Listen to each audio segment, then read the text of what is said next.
My brother slid a stack of papers across the table claiming heavy losses, his voice sounding like he was delivering a second eulogy for our father. I nearly signed it all away until I spotted a tiny number in the corner, a detail he should not have missed. 3 weeks later, I walked into a family meeting with a forensic accountant. My mother looked at the first line and dropped her teacup as if she had just heard her own name in a criminal verdict. My name is Camila Green. I am 34 years old, and for the last 8 years, I have made a living by predicting the worst-case scenario. My official title at the Briarstone Meridian Group is Senior Risk Assessment Manager. It is a sterile, corporate way of saying that I get paid to look at a perfectly good business plan and point out exactly where the structural fractures will occur before the first brick is even laid. I live in a world of probability, actuarial tables, and cold, hard logic. I live in a high-rise apartment 200 miles away from the smell of salt water and old cedar that defines my hometown. But today, I was not in a glass-walled conference room. I was sitting at a scarred oak table in the back office of Harbor and Hearth, the restaurant my father, Frank Green, had built with his bare hands more than 30 years ago. The air in the office was stale, recycling the scent of yesterday's clam chowder and floor wax. Across from me sat my brother, Ethan. He looked older than I remembered, or perhaps he was just trying to look that way. His shoulders were slumped forward in a posture of defeated exhaustion that seemed heavy enough to crack the floorboards. Next to him sat his wife, Lydia. She was staring at her hands, which were clasped tightly in her lap, her knuckles white. Every few minutes, she would reach up and dab the corner of her eye with a tissue, a gesture so rhythmic it felt like a metronome keeping time for a song I did not know the words to. "It is gone, Cammy," Ethan said, his voice rough. He pushed a thick stack of documents toward me. The paper made a dry, rasping sound against the wood. "The whole thing. It is just gone." I looked at the binder. The cover was clear plastic. The title page printed in a somber, sans-serif font, Operational Assessment and Liquidation Strategy. It looked too clean for this room. This room was where Dad used to keep invoices spiked on metal needles, and where the safe was always hidden behind a calendar from the local auto body shop. "What do you mean, gone?" I asked. My voice sounded flat, detached. It was my work voice. It was the voice I used when a CEO told me their projection was solid, and I knew they were lying to themselves. "The margins," Ethan sighed, rubbing his temples. "Since Dad passed, the supply chain costs have tripled. Just look at the price of crab.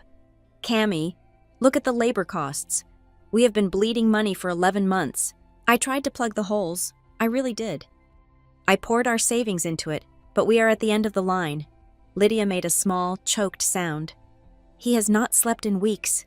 Camila, he has been trying so hard to save Frank's legacy." "We have to close," Ethan said, looking me dead in the eye. "We have to shut it down before the debts eat up the equity. If we declare bankruptcy now, the bank takes the building, they take the land, they take everything. But if we sell now, right now, we can pay off the vendors and maybe walk away with a little bit of cash, enough to keep Mom comfortable." He opened the binder to a page marked with a sticky note. The columns of numbers were aggressive. Red ink dominated the bottom line. It showed a downward trajectory that looked less like a business struggling and more like a plane nosediving into the ocean.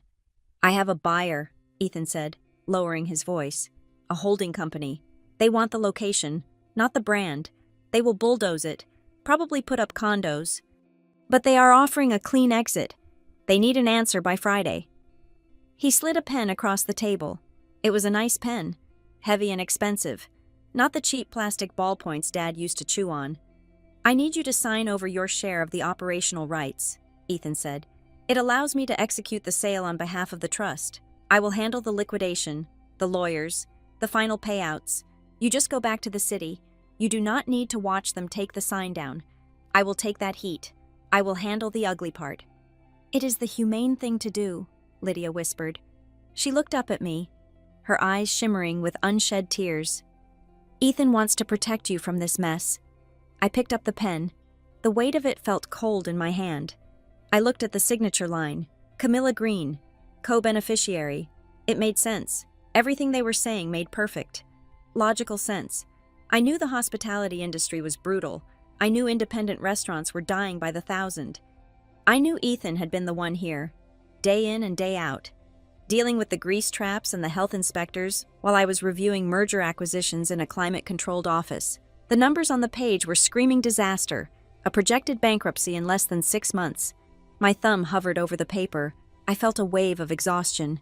It would be so easy to sign, to let the grief of losing Dad finally be over, to sever the last physical tie to this town that felt too small for me. Ethan was stepping up. He was being the big brother, shielding me from the wreckage. But then, a voice echoed in the back of my head. It was gravelly and smelled of tobacco and Old Spice. "Don't you ever sign anything you don't understand. Millie, especially if it's family asking. Strangers want your money, but family feels entitled to it." Frank Green was a paranoid man, but he was rarely wrong about human nature. He had built this place not by trusting people, but by verifying every single delivery crate that came off the truck. I lowered the pen. I did not put it down, but I pulled my hand back. "I need to read this," I said. The silence that followed was short, perhaps only a second, but it felt sharp. Ethan's expression shifted. The sorrowful brow smoothed out for a microsecond, replaced by a flash of genuine irritation, before the mask of the grieving son slid back into place. "Cammy," he said, a note of condescension creeping into his tone. "This is not a corporate merger. This is simple math. We are out of money. The buyer walks on Friday. If we wait, we lose the offer. We lose the equity."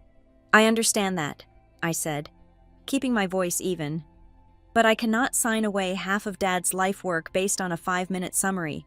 I need to review the financials." "We don't have time for a full audit," Lydia snapped. It was the first time her voice hadn't sounded like a whimpering breeze. She cleared her throat, softening immediately. "I mean, the stress is killing him. Camila, can't you just trust your brother?" "It is not about trust," I lied. "It was absolutely about trust. It is about due diligence. It is what I do for a living.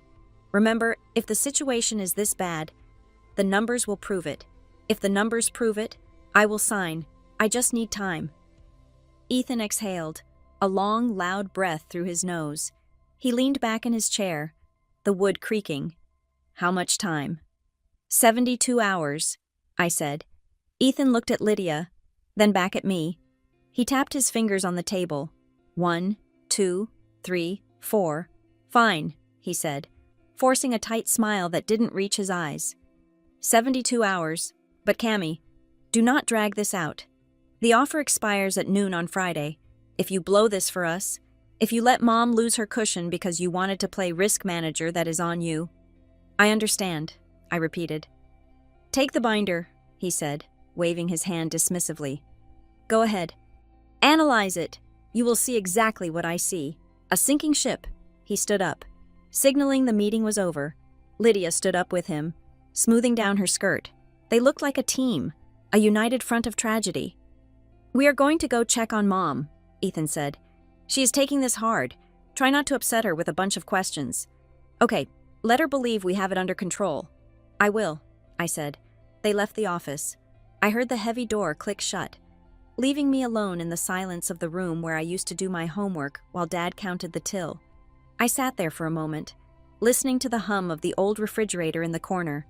My heart was beating a little faster than it should have been. I felt guilty. I felt like a cynic. Here was my brother, drowning in debt, trying to save me from the fallout, and I was treating him like a hostile negotiator. I looked down at the binder again. Operational assessment. I opened it to the first page. The executive summary. It was full of buzzwords. Market volatility. Overhead optimization. Liquidity crisis. It read like a textbook case of failure. I turned the page to the monthly breakdown. January loss, February loss, March. Heavy loss. The columns were perfectly aligned. The font was crisp. It was a beautiful report. I reached for the pen again, intending to put it in my purse. As I moved my hand, my cuff brushed against the bottom of the page. I stopped, my eyes focused on the bottom right corner of the document. The footer. Usually, when you print a report from a standard accounting software or a point-of-sale system, the footer generates a specific code, a date stamp, a page number, Sometimes the name of the software license holder. This page had a footer. It was in a tiny 6-point font, gray against the white paper. It read, "Generated 10/12/2024." I stared at it. The date was correct. That was today. But next to the date, in brackets, was a file path. It was sloppy. Someone had printed this from a browser or a temporary viewer and hadn't unchecked the print headers and footers box in the settings. The file path didn't point to the restaurant's server. It didn't point to the accounting software we had used for a decade. It pointed to a local drive. C, users/admin/downloads, templates, fin model, distress, V4, PDF. My heart skipped a beat, a physical painful thump in my chest. Templates. You do not use a template for a general ledger export. You export raw data. A template is something you use when you are building a presentation, when you are creating a narrative. Distress V4. Version 4. This wasn't a report of what had happened. This was a draft of a story. I looked up at the closed door. The guilt evaporated, replaced instantly by a cold, sharp clarity. The air in the room didn't smell like clam chowder anymore. It smelled like a lie. I picked up my phone and took a picture of the footer. Then I closed the binder. I had asked for 72 hours. I suddenly had the feeling that even 72 hours wasn't going to be enough time to uncover just how deep the rot went. But it was certainly enough time to start digging. Ethan wanted me to sign. He wanted to save the legacy. I stood up and shoved the heavy binder into my bag. "Okay, big brother," I whispered to the empty room. "Let's see what you are really cooking." I spent the first night of my 72-hour deadline wide awake in the guest room of my mother's house.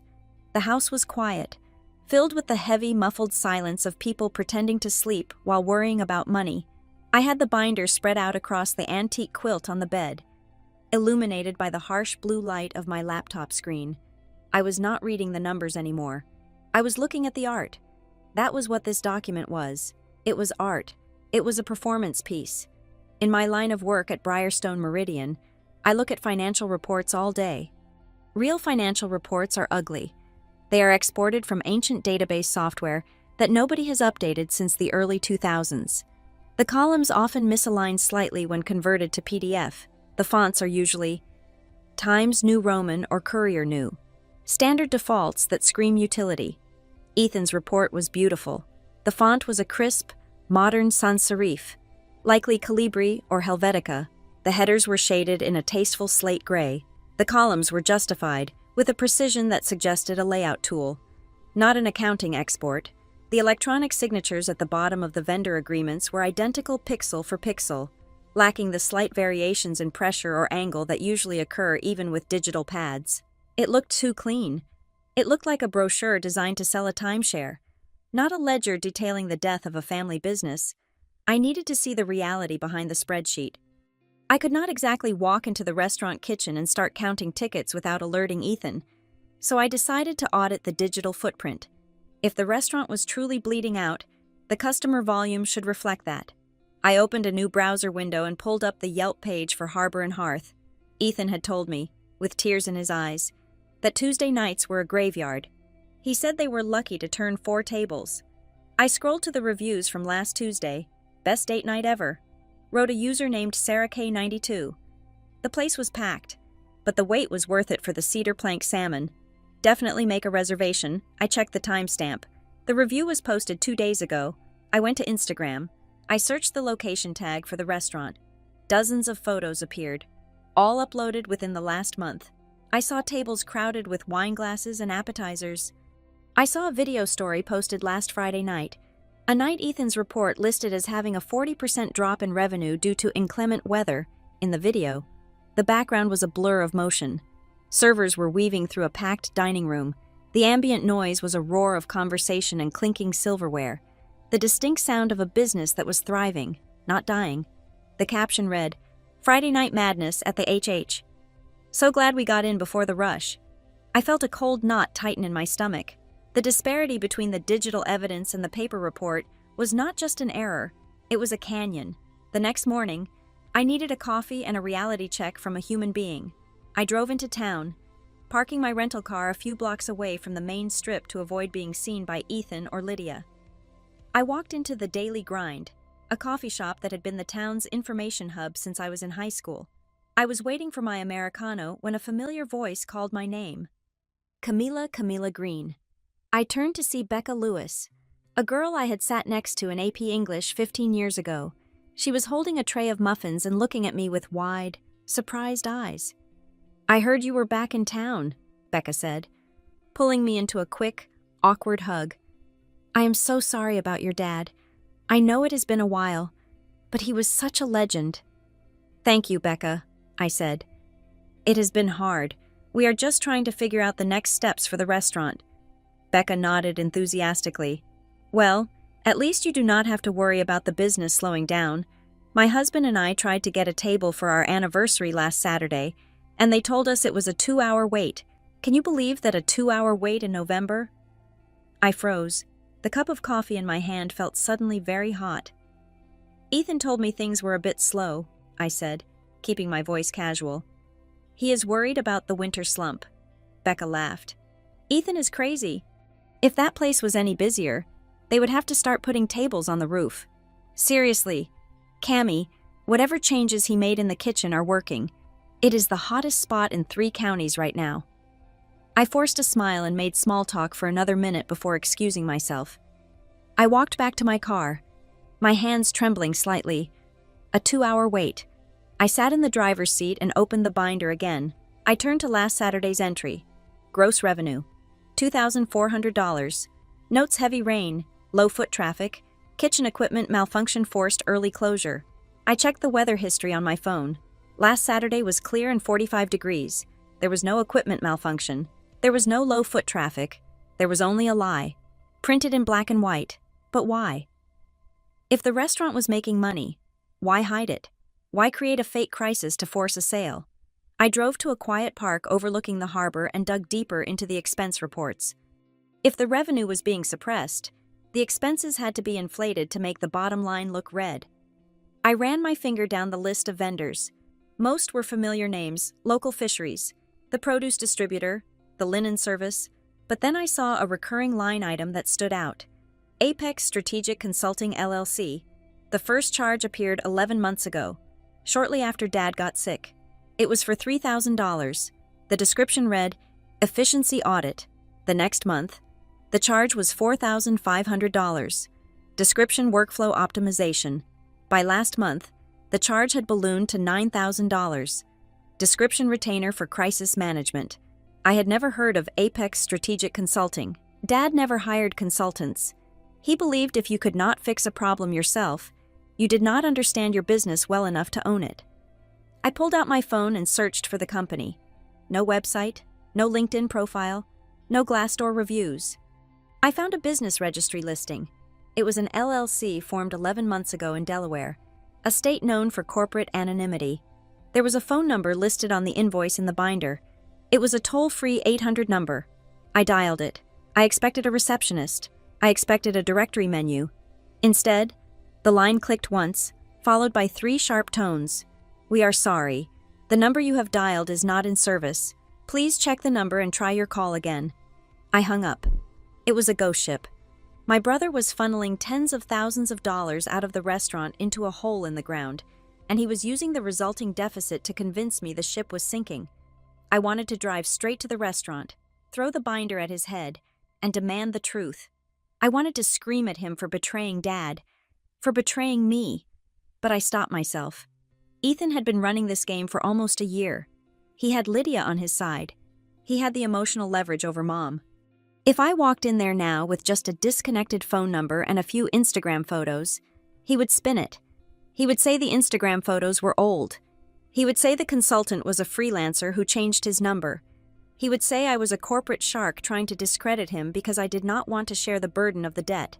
I needed more than suspicion. I needed a weapon. I needed Dana Keller. Dana was a forensic accountant I had worked with on a fraud case in Chicago 2 years ago. She was not warm. She was not friendly. She had a personality like a sheet of sandpaper, and she charged $600 an hour. She was also the best person I knew at untangling a financial mess. I sent her a text message. Urgent, Family business dispute. Need your eyes on a PL. Can you talk? She called me back 4 minutes later. Camilla, she said. No pleasantries. No, how are you? Just my name and the sound of typing in the background. I have 20 minutes before a deposition. Talk to me. I am in my hometown, I said. My brother is trying to force me to sign over my share of the family restaurant. He claims we are insolvent. He gave me a binder full of reports that show we are bleeding cash, but the parking lot is full every night. Classic, Dana said, her voice dry. The poverty plea? He wants the equity cheap. Let me guess. There is a buyer lined up, a buyer who needs an answer immediately. Yes, I said. By Friday? Of course there is. That creates urgency, stops you from looking too close.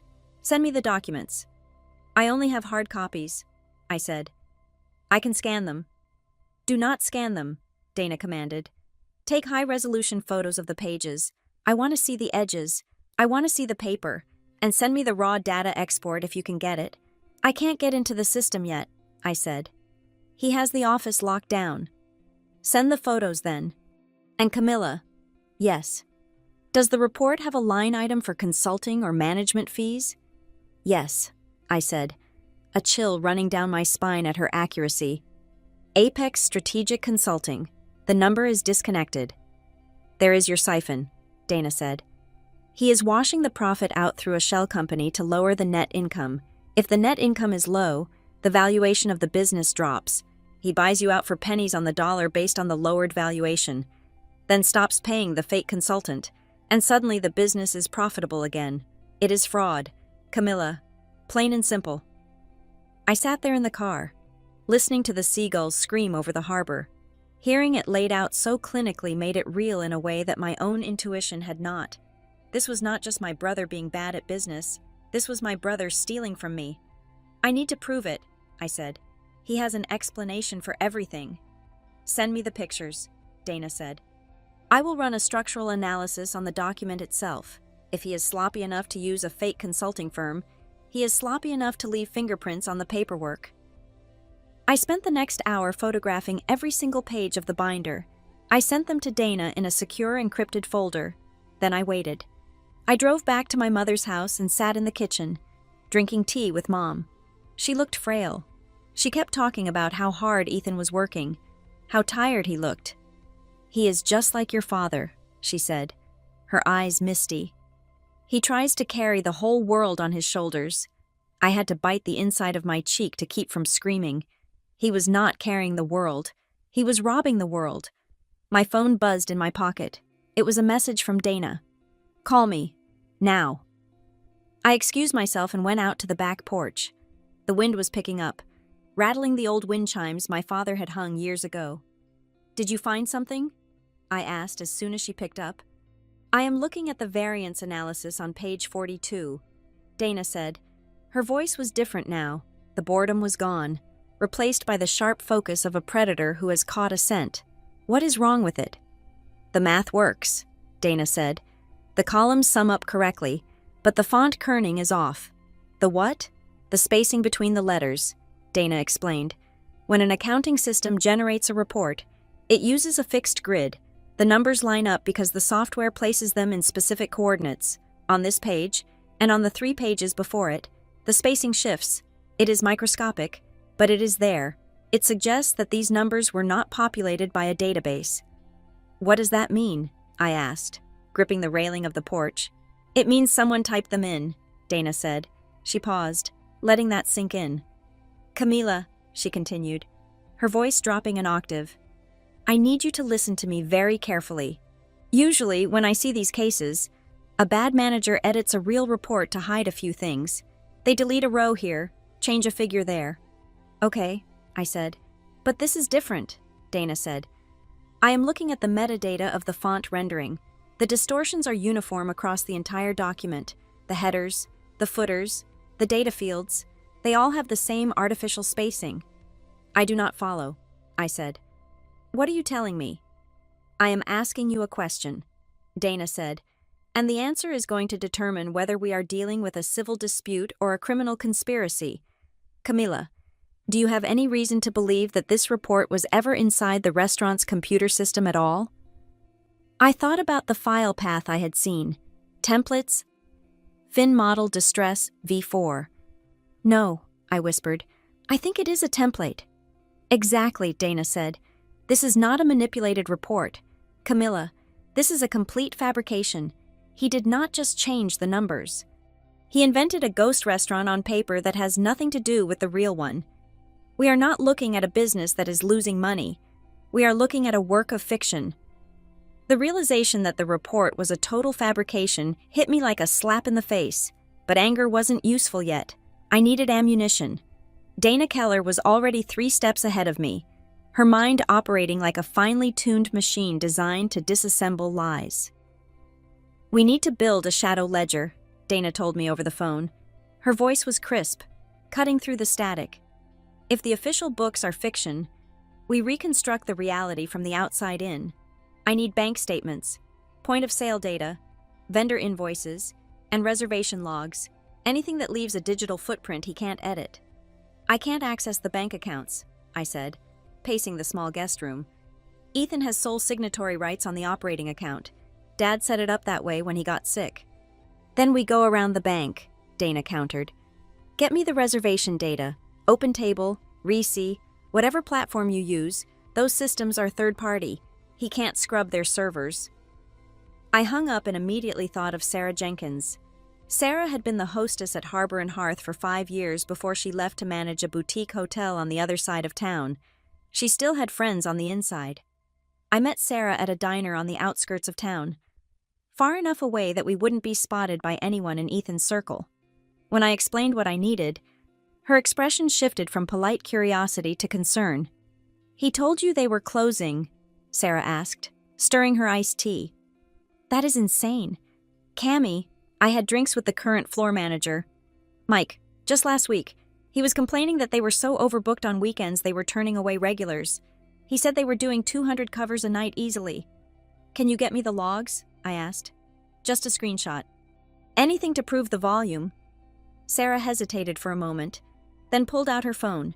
She tapped out a quick message. A few minutes later, her phone pinged. She slid it across the table. It was a screenshot of the internal reservation dashboard for the past 2 weeks. Every single time slot from 5 o'clock to 9 o'clock was marked in red. Booked, waitlist 14 parties. He is lying to you, Sarah said quietly. If he is saying the place is empty, he is straight up lying. I forwarded the screenshot to Dana. It was the first brick in our wall of evidence. Next, Dana set up a series of confidential interviews. She didn't want to talk to current staff who might be loyal to Ethan or afraid for their jobs. She wanted the people who had left recently, the ones who had seen the changes and walked away. We set up a conference call with Leo Moretti, a sous chef who had quit 3 months ago. Ethan changed everything about the closing procedures, Leo told us, his voice tinny over the speakerphone. Used to be, the head chef and the floor manager would sign off on the daily sales report together. It was a check and balance. About 8 months ago, Ethan stopped that. He said he wanted to handle the financials personally to streamline efficiency. After that, nobody was allowed in the back office after 10 o'clock except him. Did you notice anything else unusual? Dana asked. Any changes in spending? Leo scoffed. Yeah, that was the weird part. He was always moaning about how tight money was, telling us no overtime, cutting the linen order, but then, 2 months ago, a brand new Rational combi oven shows up. That is a $20,000 piece of equipment. I asked him how we could afford it if we were broke, and he just said he found a deal. You do not find a deal on a Rational, lady. You pay for it. Thank you, Leo, I said. That is very helpful. Dana ended the call and immediately pivoted to the documents I had sent her. Okay, look at this, she said.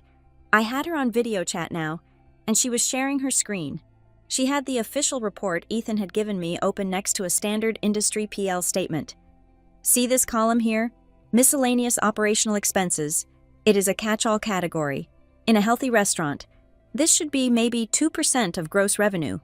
In Ethan's report, it is sitting at 12%. What is in there? I asked. Garbage, Dana said. I am seeing repeated line items for media services, menu optimization, and consulting retainer. They are round numbers: 2,000, 5,000, 7,500. Real expenses are never round numbers. Camila, real expenses are $4,312.87. Round numbers are guesses or lies. She pulled up another document. It was a vendor payment log I had managed to photograph from the binder. I ran a trace on the recipient of these payments, Dana said. Apex Strategic Consulting LLC. The same ghost company you found. Did you find who owns it? I asked. Better, Dana said, a grim smile touching her lips. I found where it lives. The LLC filing lists a registered agent address. It is not an office building. It is a pack and ship storefront in a strip mall in Dover. Dover. I frowned. That is 40 minutes away. Exactly. Far enough that nobody from town would casually drive by and notice it is just a mailbox rental, but close enough for someone to drive over once a week and pick up the checks. Dana brought up a map on the screen. She dropped a pin on the pack and ship location. Then she dropped a pin on Harbor and Hearth. But here's the kicker, she said. I cross-referenced the formation date of the LLC with the timeline of the restaurant's financial decline. Apex was incorporated on January 14th of this year. Do you know what happened on January 20th? I shook my head. The first consulting fee was paid out of the restaurant's operating account. Dana said. 6 days later, he didn't hire a consultant to fix the problem. Camila, he created a company to create the problem. I stared at the screen. The dates lined up perfectly. Ethan had started siphoning money almost immediately after Dad's health took a turn for the worse. He knew Dad wasn't checking the books anymore. He knew I was hundreds of miles away. He is not just skimming, I said, the realization settling in my chest like a lead weight. He is manufacturing a loss. Precisely, Dana said. He is paying himself to bankrupt the company. He moves the money from the left pocket to the right pocket, but on paper, the left pocket looks empty. Then he shows you the empty left pocket and says, "Look, we have to sell the pants." But why? I asked. If the restaurant is making money, why kill it? Why not just keep running it and take the profit? Because of the equity, Dana said. Right now, you own half. If the restaurant is worth $2 million, your share is $1 million. But if the restaurant is failing and swimming in debt, maybe the valuation drops to $200,000. He buys you out for $100,000, doing you a favor. And the minute the ink is dry, Apex Strategic Consulting disappears. The expenses vanish. The profit margin shoots back up to 20%. And suddenly, he owns 100% of a gold mine for the price of a used car. My hands were shaking. I wasn't just angry anymore. I was horrified. This wasn't just greed. This was a calculated, methodical dismantling of our family's trust. Ethan wasn't just stealing money. He was stealing the truth. There is one more thing, Dana said. Her voice softened slightly, losing some of its clinical edge. I ran a check on the file metadata of the report he gave you, the one you found the path for. The template. Yes, I told you it didn't come from the accounting system, but I found something else. There are no audit logs. In a real financial system, QuickBooks, zero. Toast every time you change a number. The system records it, who changed it, when, and what the old number was. It is impossible to delete those logs without admin access to the server backend. And this file? It is a flat PDF, Dana said. It has no history. It came into existence yesterday morning. It was typed into a Word document or an Excel sheet and then saved as a PDF. It is not a financial record. Camila, it is a brochure, a prop. So, what do we do? I asked. I confront him. No, Dana said sharply. Not yet. If you confront him now, he will shred everything. He will claim it was a mistake, an error in the export. He will cover his tracks. We need to nail him down. We need to find out who is picking up the mail at that box in Dover. I can drive there, I said. Too risky, Dana said. If he sees you, game over. But we can look at the checks. Do you have a photo of the canceled checks? No, I said. Those weren't in the binder. Of course they weren't, Dana said. Because the back of the check shows who endorsed it. If Apex is a shell, someone has to be signing those checks to deposit them. How do I get them? We need access to the online banking, Dana said. You said you don't have the password. I don't. Does anyone else? Dana asked. Anyone besides Ethan? I thought about it. Dad had always been old school. He kept passwords written down in a little black notebook locked in the safe at the restaurant. Ethan had the combination. But then I remembered something. Dad also had a backup, a failsafe. He didn't trust digital clouds. He trusted physical redundancy. Mom, I said. Mom might have it. Dad used to give her a copy of everything just in case. Go to your mother, Dana said. Do not tell her what we are doing. Do not break her heart yet. Just find out if she has the banking credentials.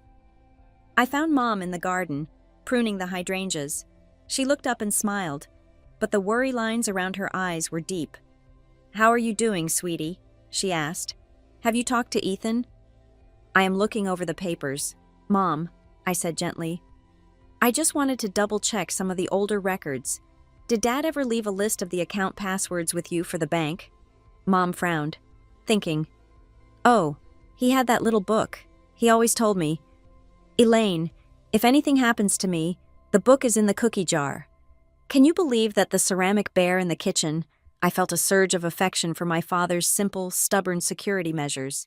The cookie jar, top shelf, Mom said. Behind the flour. I went into the kitchen.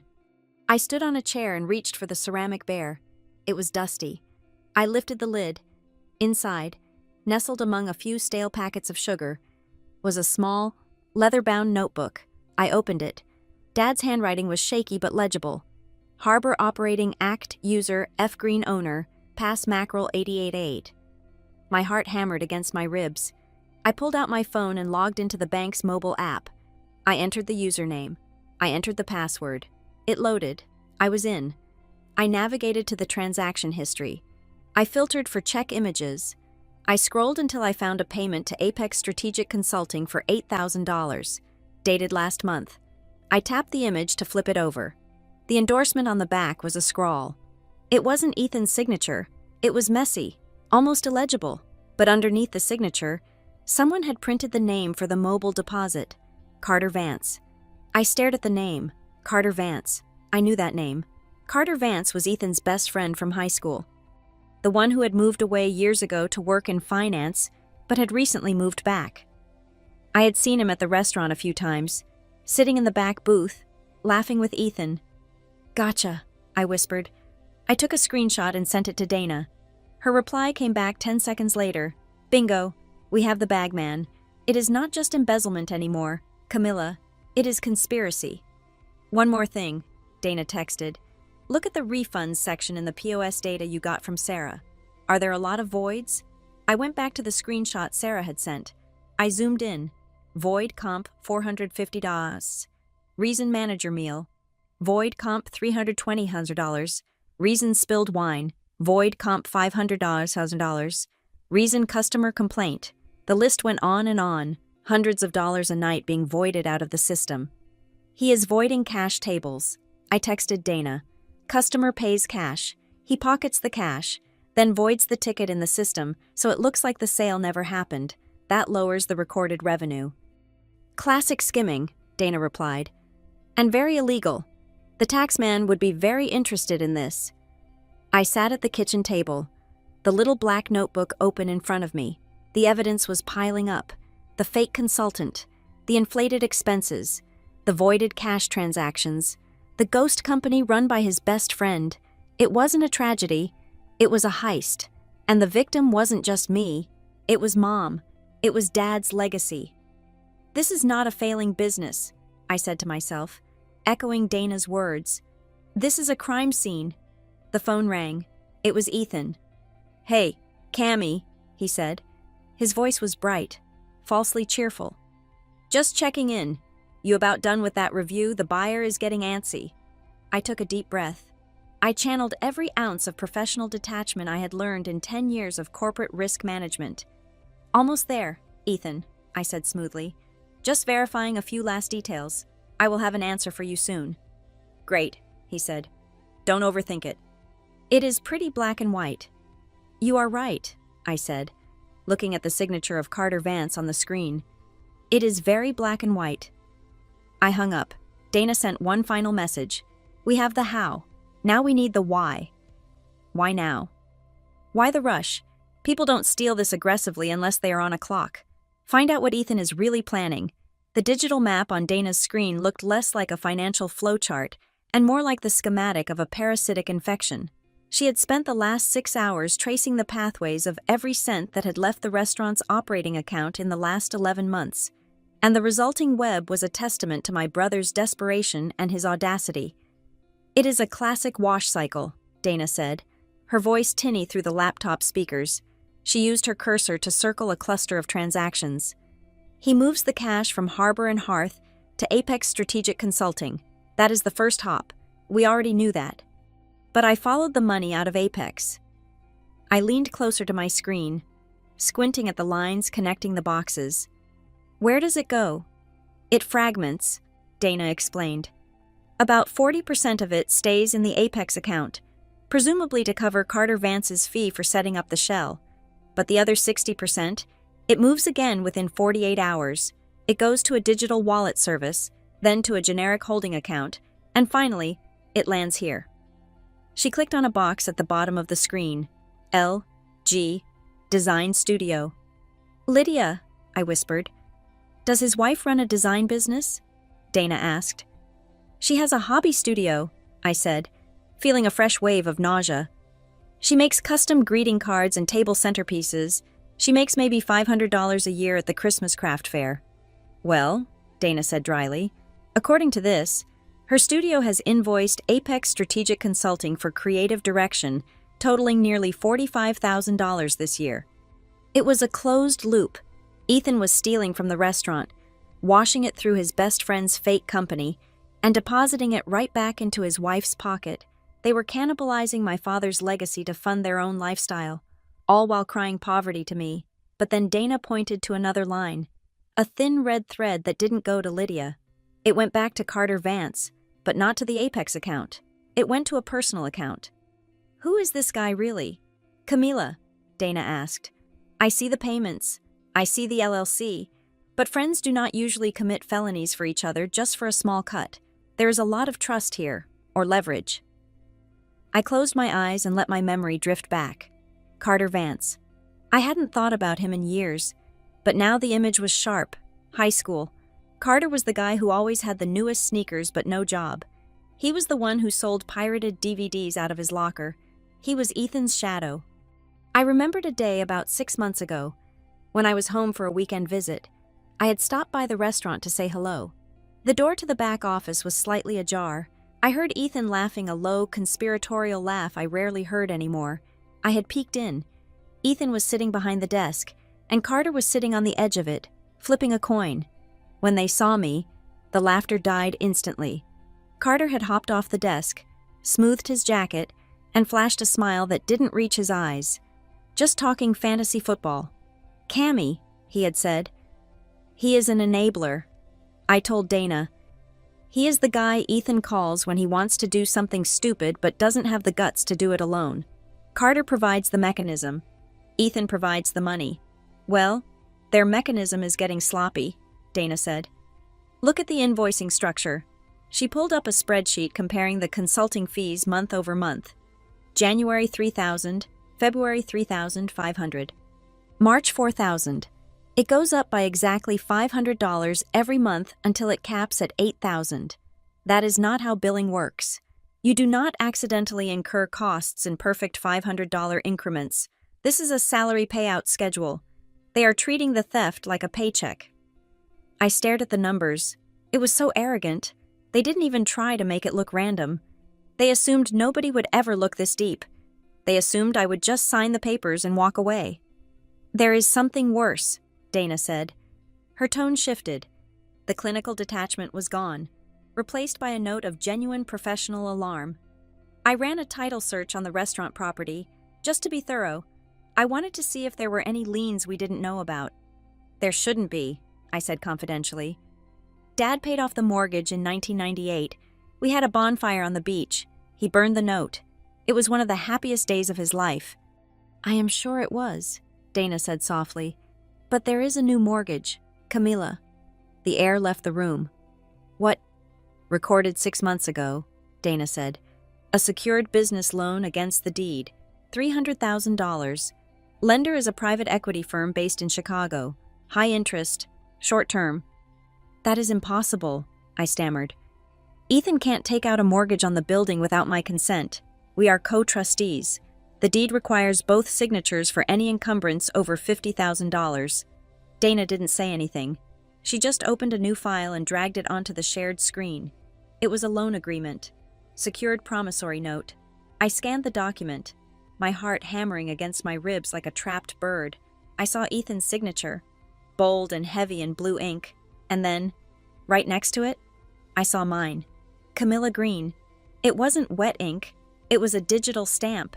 A DocuSign certification code was printed underneath it. I never signed this, I said, my voice shaking. Dana, I swear to you, I never saw this document. I was in Seattle 6 months ago. I haven't signed anything related to the property since the probate hearings. I believe you, Dana said. I checked the IP address in the audit trail of the electronic signature. The signature was executed from a computer with an IP address located in guess where? The restaurant, I whispered. The back office, Dana confirmed. He used your old credentials, or he reset your access. He logged in as you, signed the loan as you, and took the money. I felt like I was going to be sick. This wasn't just skimming off the top. This wasn't just stealing profit. Ethan had leveraged the building itself. He had put the physical structure of harbor and hearth, the floors my father swept, the walls he painted at risk of foreclosure. Where is the $300,000, I asked. Gone, Dana said. It hit the operating account and was drained out within 10 days. Most of it went to Apex. Some went to capital improvements that I can't verify. But here's the terrifying part. Camila, this is why he is pressuring you to sell right now. She paused, making sure I was listening. The loan is a balloon note. It comes due in full in 30 days. He has no way to pay it back. He spent the money. If he defaults, the lender takes the building, and the fraud is exposed. The bank will investigate. They will see the forged signature, and he goes to prison for a long time. I pieced the puzzle together in my head. It was a house of cards that was already on fire. So the sale, I started. The sale is his escape hatch, Dana finished. He found a buyer, this holding company, who is willing to pay just enough to cover the debt and leave a tiny bit over. But to sell the building, he needs a clear title. He needs you to sign the liquidation agreement. The agreement he gave you probably contains a clause that retroactively ratifies all prior management decisions and debts. He wants me to validate the forgery. I realized. If I sign the transfer papers, I am legally accepting the debt as valid.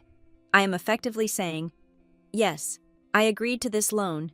He pays off the bank with the sale money. The loan disappears. The forgery is buried, and he walks away clean.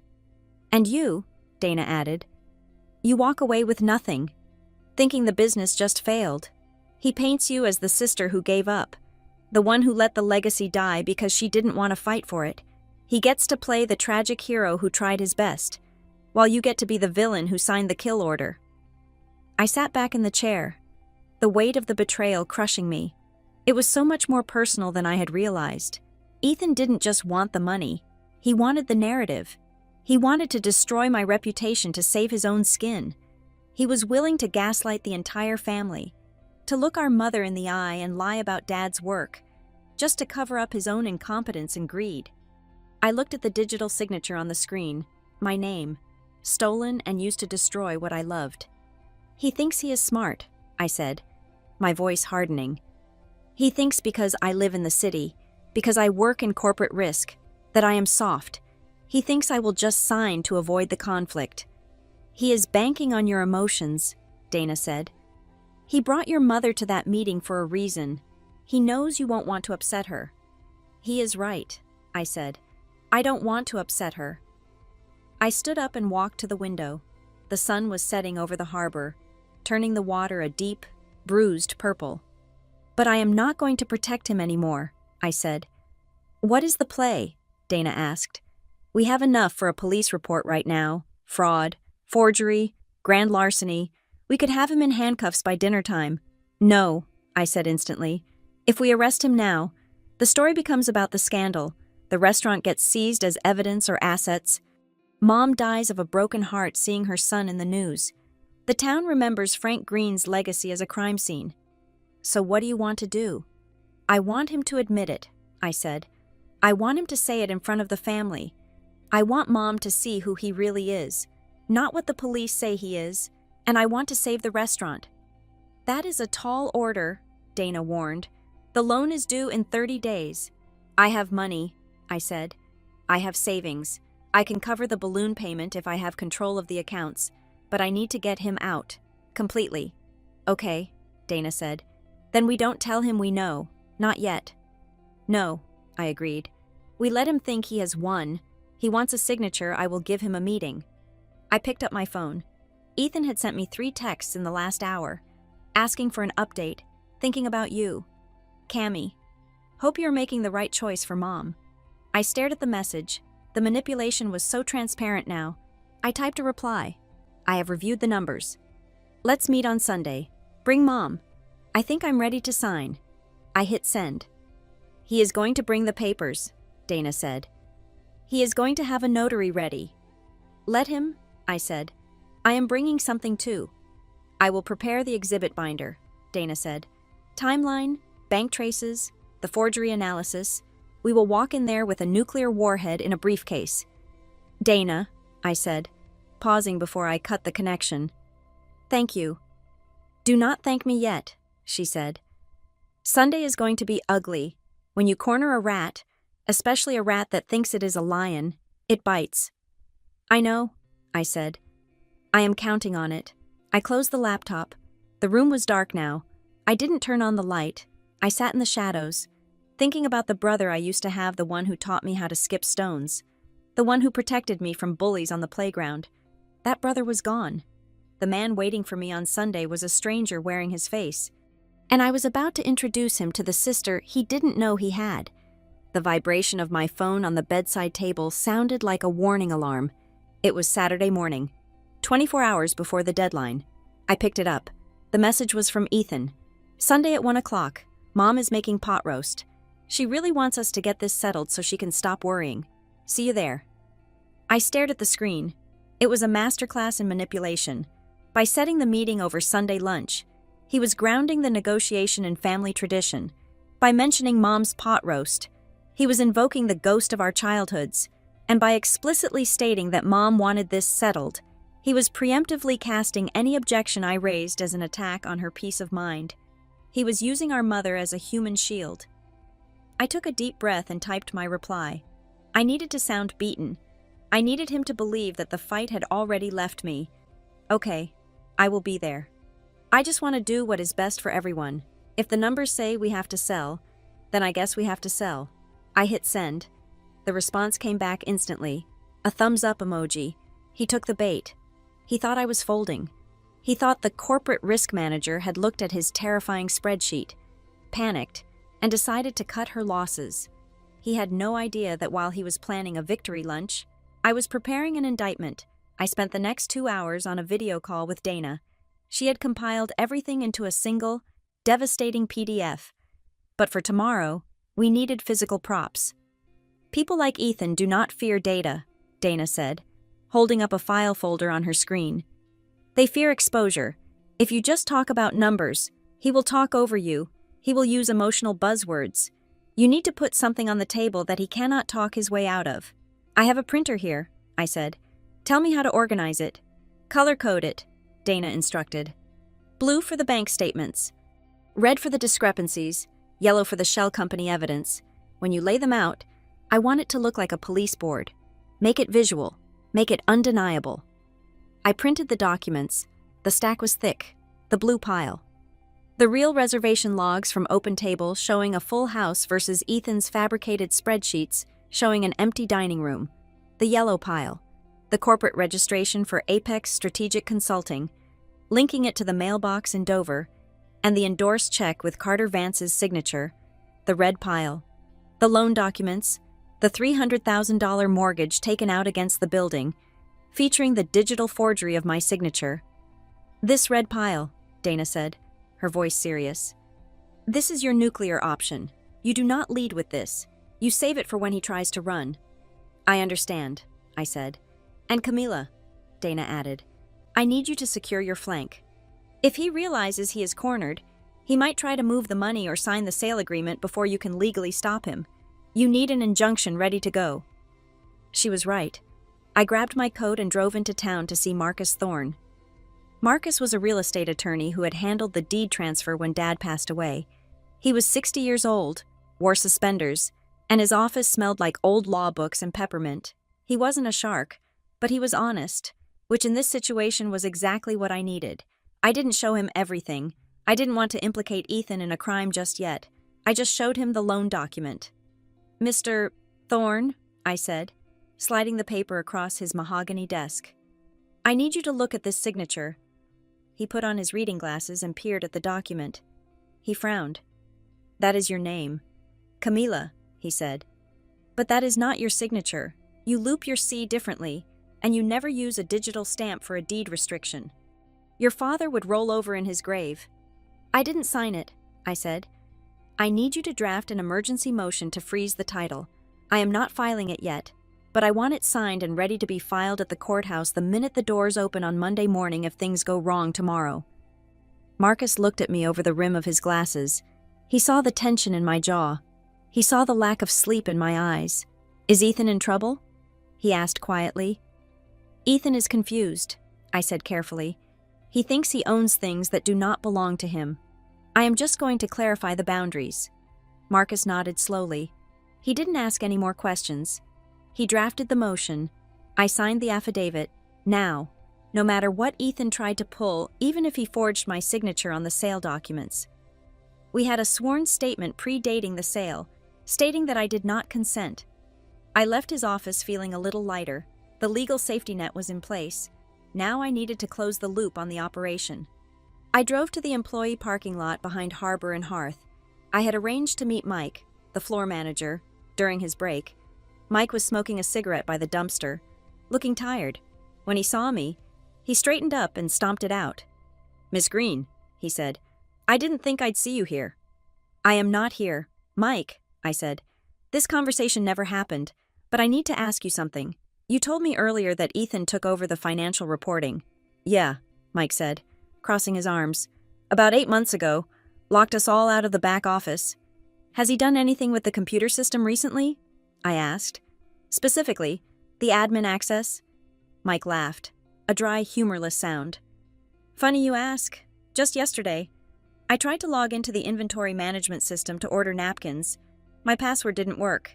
I asked Ethan about it, and he said he was migrating the server, but I saw the notification on the screen before he closed it. What did it say? It said admin rights transferred, Mike said. He changed the recovery email. It used to be the restaurant's general info address.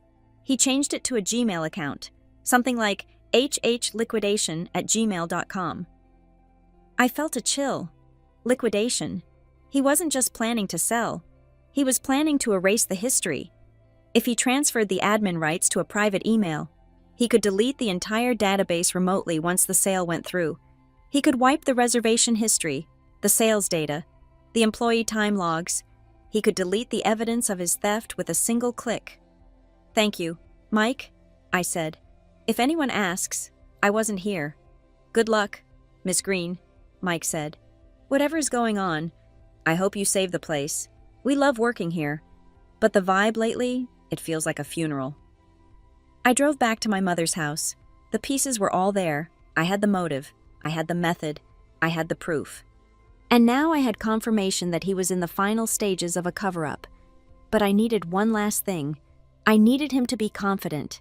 I needed him to walk into that meeting thinking I was an emotional wreck, so focused on the past that I wouldn't look at the present.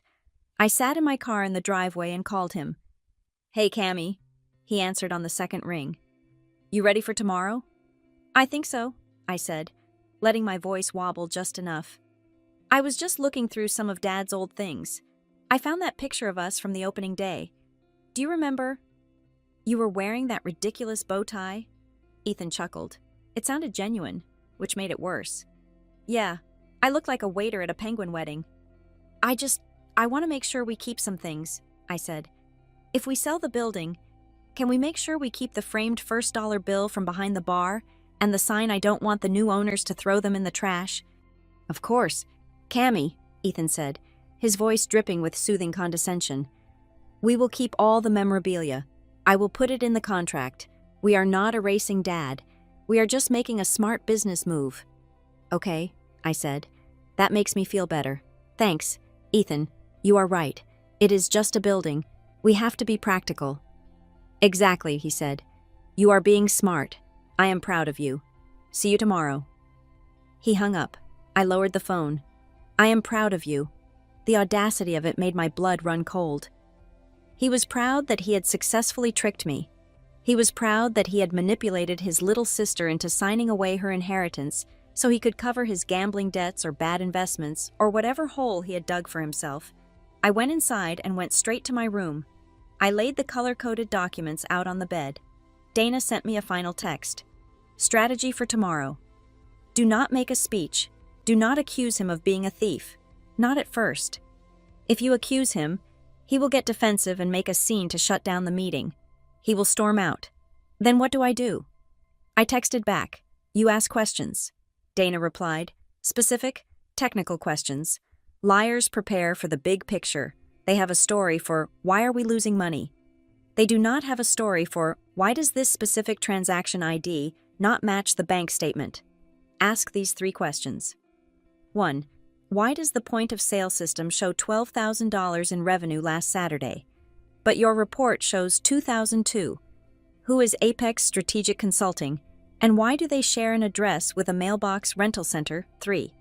Why is there a $300,000 mortgage on the building signed by me? When I was in Seattle on that date, ask them in that order. Peel the onion. By the time you get to the 3rd question, he won't be able to speak. I memorized the questions. I rehearsed them in the mirror. I watched my own face. I had to look calm. I had to look like the sister he expected until I wasn't. I packed the documents into my leather satchel. I placed the yellow folder at the bottom, the blue in the middle, and the red on top, concealed inside a plain manila envelope. Then I reached for my pen. It was a Mont Blanc fountain pen my father had given me when I got my risk management certification. For signing the big deals, he had said. I held it up to the light. The black resin shone. The gold nib was sharp. Tomorrow, Ethan expected me to use this pen to sign a liquidation agreement. He expected me to sign away Harbor and Hearth. I slipped the pen into the pocket of my blazer. I would use it. All right. But I wasn't going to sign anything. I was going to use it to point at the line on the paper where his life was about to fall apart. I turned off the light and lay down in the dark. I could hear my mother downstairs, humming as she prepped the vegetables for the pot roast. She was happy. She thought her children were coming together to save the family. She was half right. One of us was coming to save the family. The other was coming to destroy it. I closed my eyes, but sleep didn't come. All I could see was the date on the calendar. Sunday, Judgment Day.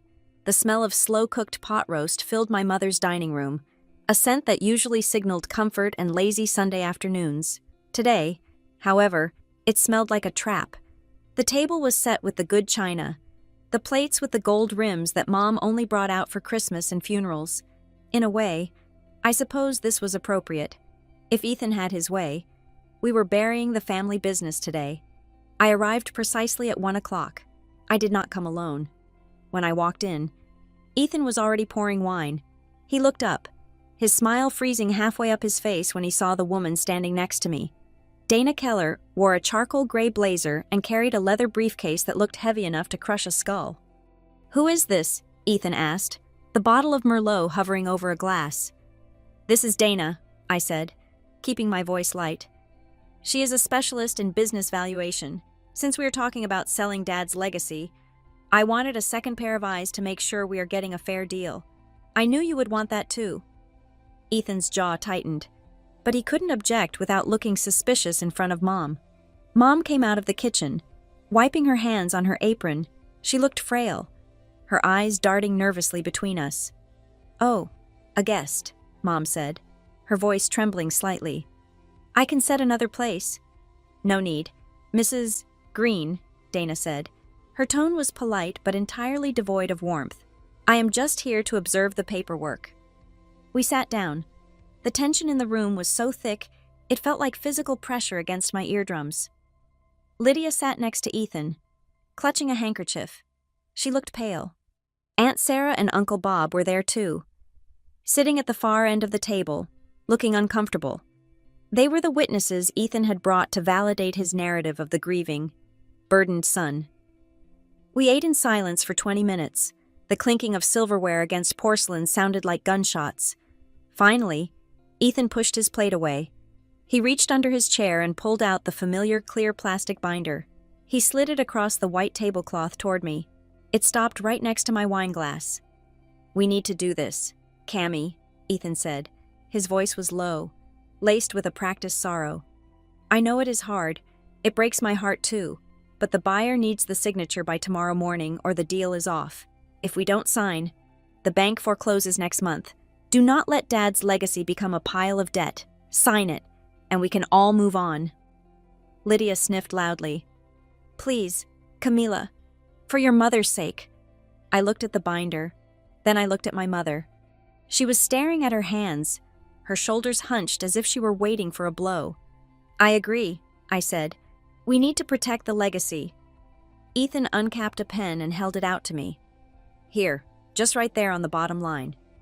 I did not take the pen. Instead, I reached into my bag and pulled out my own folder. It was not thick, but it was vibrant. I opened it and laid 3 distinct stacks of paper on the table, one blue, one yellow, one red. "I am not signing that, Ethan," I said. The room went dead silent. "What?" Ethan asked, a nervous laugh escaping his lips. "Cammy, we talked about this. You saw the numbers. The restaurant is losing money." "The restaurant is not losing money," I said. I picked up the blue stack. "This is a cross-reference of the point-of-sale system data against the report you gave me." "I don't know what you think you found," Ethan said, his face reddening. "But the system has been glitchy. We have had software errors." "Is that right?" I asked. I locked eyes with him. "Then explain to me why last Saturday, the point-of-sale system recorded $12,400 in gross revenue, but the report you just handed me claims we made $2,000. Ethan blinked. He opened his mouth, but nothing came out. "That is a $10,000 difference in a single night," I continued. "And it is not a glitch. I have the reservation logs from OpenTable. Every seat was full. You are deleting cash transactions. Ethan, you are erasing revenue to make the business look like a failure." "That is ridiculous," Lydia snapped, her voice shrill. "Why would he do that? He has been working himself to death to save this place. To lower the valuation," Dana spoke up. Her voice was calm, cutting through the emotion like a scalpel. "If the business looks like it is failing, he can buy his sister out for pennies on the dollar. Then, once he owns 100%, the glitches disappear and he keeps all the profit." "You are a liar," Ethan spat, pointing a finger at Dana. "Who even are you, Mom? Tell her to leave." Mom looked up, her eyes wide and terrified. "Ethan, what are they talking about?" "I am asking you a question. Ethan," I said, raising my voice over his. I picked up the yellow stack. "Question number 2. Who is Apex Strategic Consulting?" Ethan froze. The color drained from his face so fast it looked like a magic trick. "I noticed we have been paying them nearly $8,000 a month," I said, "for efficiency audits, but when I look them up, they don't have an office. They have a mailbox at a shipping center in Dover, and the checks they are being endorsed by Carter Vance." I threw the photo of the check onto the table. It landed face up, Carter's signature plain as day. "Carter," Aunt Sarah whispered. "Ethan's friend Carter." "Why is the restaurant funneling money to your high school best friend, Ethan?" I asked. "And why does the money leave Carter's account and end up in a design studio run by your wife?" I looked at Lydia. She wasn't sniffing anymore. She was staring at the tablecloth, her hand gripping her napkin so hard her knuckles were purple. "That is a lie," Lydia screamed, standing up. Her chair scraped violently against the floor. "I worked for that money. I did consulting marketing." "You designed greeting cards," Dana said, not looking up from her notes. "And you invoiced a shell company $45,000 for it." "I am leaving," Lydia announced. She grabbed her purse. I am not sitting here and being attacked by this corporate witch. Ethan, are you coming? She turned to bolt for the door. Dana didn't move. She simply placed a single sheet of paper on the table. I wouldn't leave. Mrs. Green, Dana said. That is a copy of a notarized invoice with your signature on it. Billing for services that were never rendered. That is technically wire fraud. If you walk out that door, the next conversation we have will be with the district attorney. Lydia stopped. She looked at Ethan, panic wild in her eyes. She slowly sank back into her chair. Mom made a sound. It was a low, keening noise, like an animal in pain. She was gripping the edge of the table, her breath coming in short, shallow gasps. Ethan, Mom wheezed, tell me it isn't true. Tell me you didn't steal from your father's restaurant. I didn't steal, Ethan shouted. He slammed his fist on the table, making the wine glasses jump. I earned it. I am the one here every day. Mom, I am the one plunging the toilets and dealing with the drunks and sweating in that kitchen while she... He pointed a shaking finger at me. She is off in the city living the high life. So you decided to take a loan? I asked. I picked up the red stack. This was it. The kill shot. What loan? Mom whispered. Question number 3, I said, my voice cold as ice. There is a $300,000 mortgage recorded against the building. It was signed 6 months ago. We don't have a mortgage, Mom said, shaking her head confusedly. Frank paid it off. We do now, I said, and the document has 2 signatures on it, Ethan's and mine. I held up the loan agreement. But I didn't sign this, I said. I was in Seattle. Ethan logged into the system using my old credentials and forged my electronic signature. He took $300,000 of equity out of this house, out of Dad's legacy, and he spent it. You forged her name. Mom looked at Ethan, her face crumbling. The denial was breaking. She was seeing the stranger wearing her son's face. I had to, Ethan yelled. He stood up, knocking his chair over. He wasn't pretending to be the sad, burdened brother anymore. He was red-faced, cornered, and vicious. You don't understand business, he screamed at me. I needed capital. I was going to pay it back once we expanded. But you are just like Dad, too scared to take risks. You sit in your ivory tower and judge me. You abandoned this family. Camila, you left. You have not been here for 8 years. You do not deserve half of this place. You deserve nothing. I deserve the truth, I said, remaining seated. And so does Mom. The truth, Ethan laughed, a manic, ugly sound. The truth is that I am the one who kept this place alive while Dad was dying. I am the one who watched him wither away while you were busy getting promoted. I took what was owed to me. That money was my salary for dealing with the misery of this town. It wasn't a salary, Dana said. It was embezzlement, and the loan that is bank fraud. Shut up, Ethan screamed at her. You think you can come into my house and threaten me? I will sell this place. I will sell it tomorrow, and there is nothing you can do about it because I am the operating manager. Actually, I said, you are not. I pulled the affidavit from Marcus Thorne out of my bag. This is an emergency injunction, I said. It states that as a 50% owner, I do not consent to the sale, and it includes evidence of financial malfeasance. If you try to sell the building tomorrow, this gets filed. And if this gets filed, the police get the file on the forgery too. Ethan stared at the paper.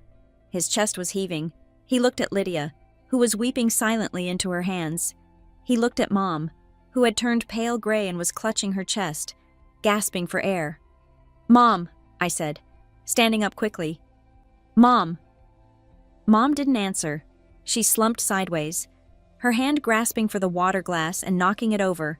The red wine spilled across the white tablecloth, spreading like a bloodstain between us.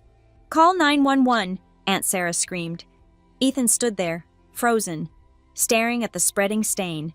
He didn't move to help her. He just looked at me, his eyes full of hatred. Look what you did, he whispered. You came back, and you destroyed us. No, Ethan, I said, rushing to Mom's side and checking her pulse. I didn't do this. You did.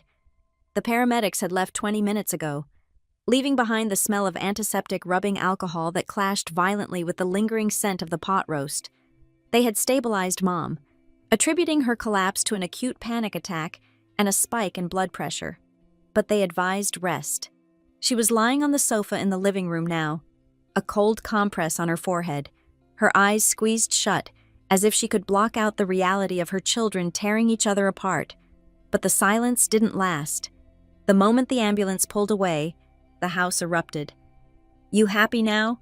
Aunt Sarah hissed at me, standing between me and the sofa like a guard dog. "You come back here after 8 years, throw a grenade onto the dinner table, and nearly kill your mother. Is that what they teach you in the city? How to destroy people? I am not the one who forged a signature." "Sarah," I said, my voice shaking with adrenaline, "I am trying to stop him from selling the roof over her head." "He was trying to save it," Uncle Bob chimed in, though he looked less certain, his eyes darting toward the pile of evidence on the dining table.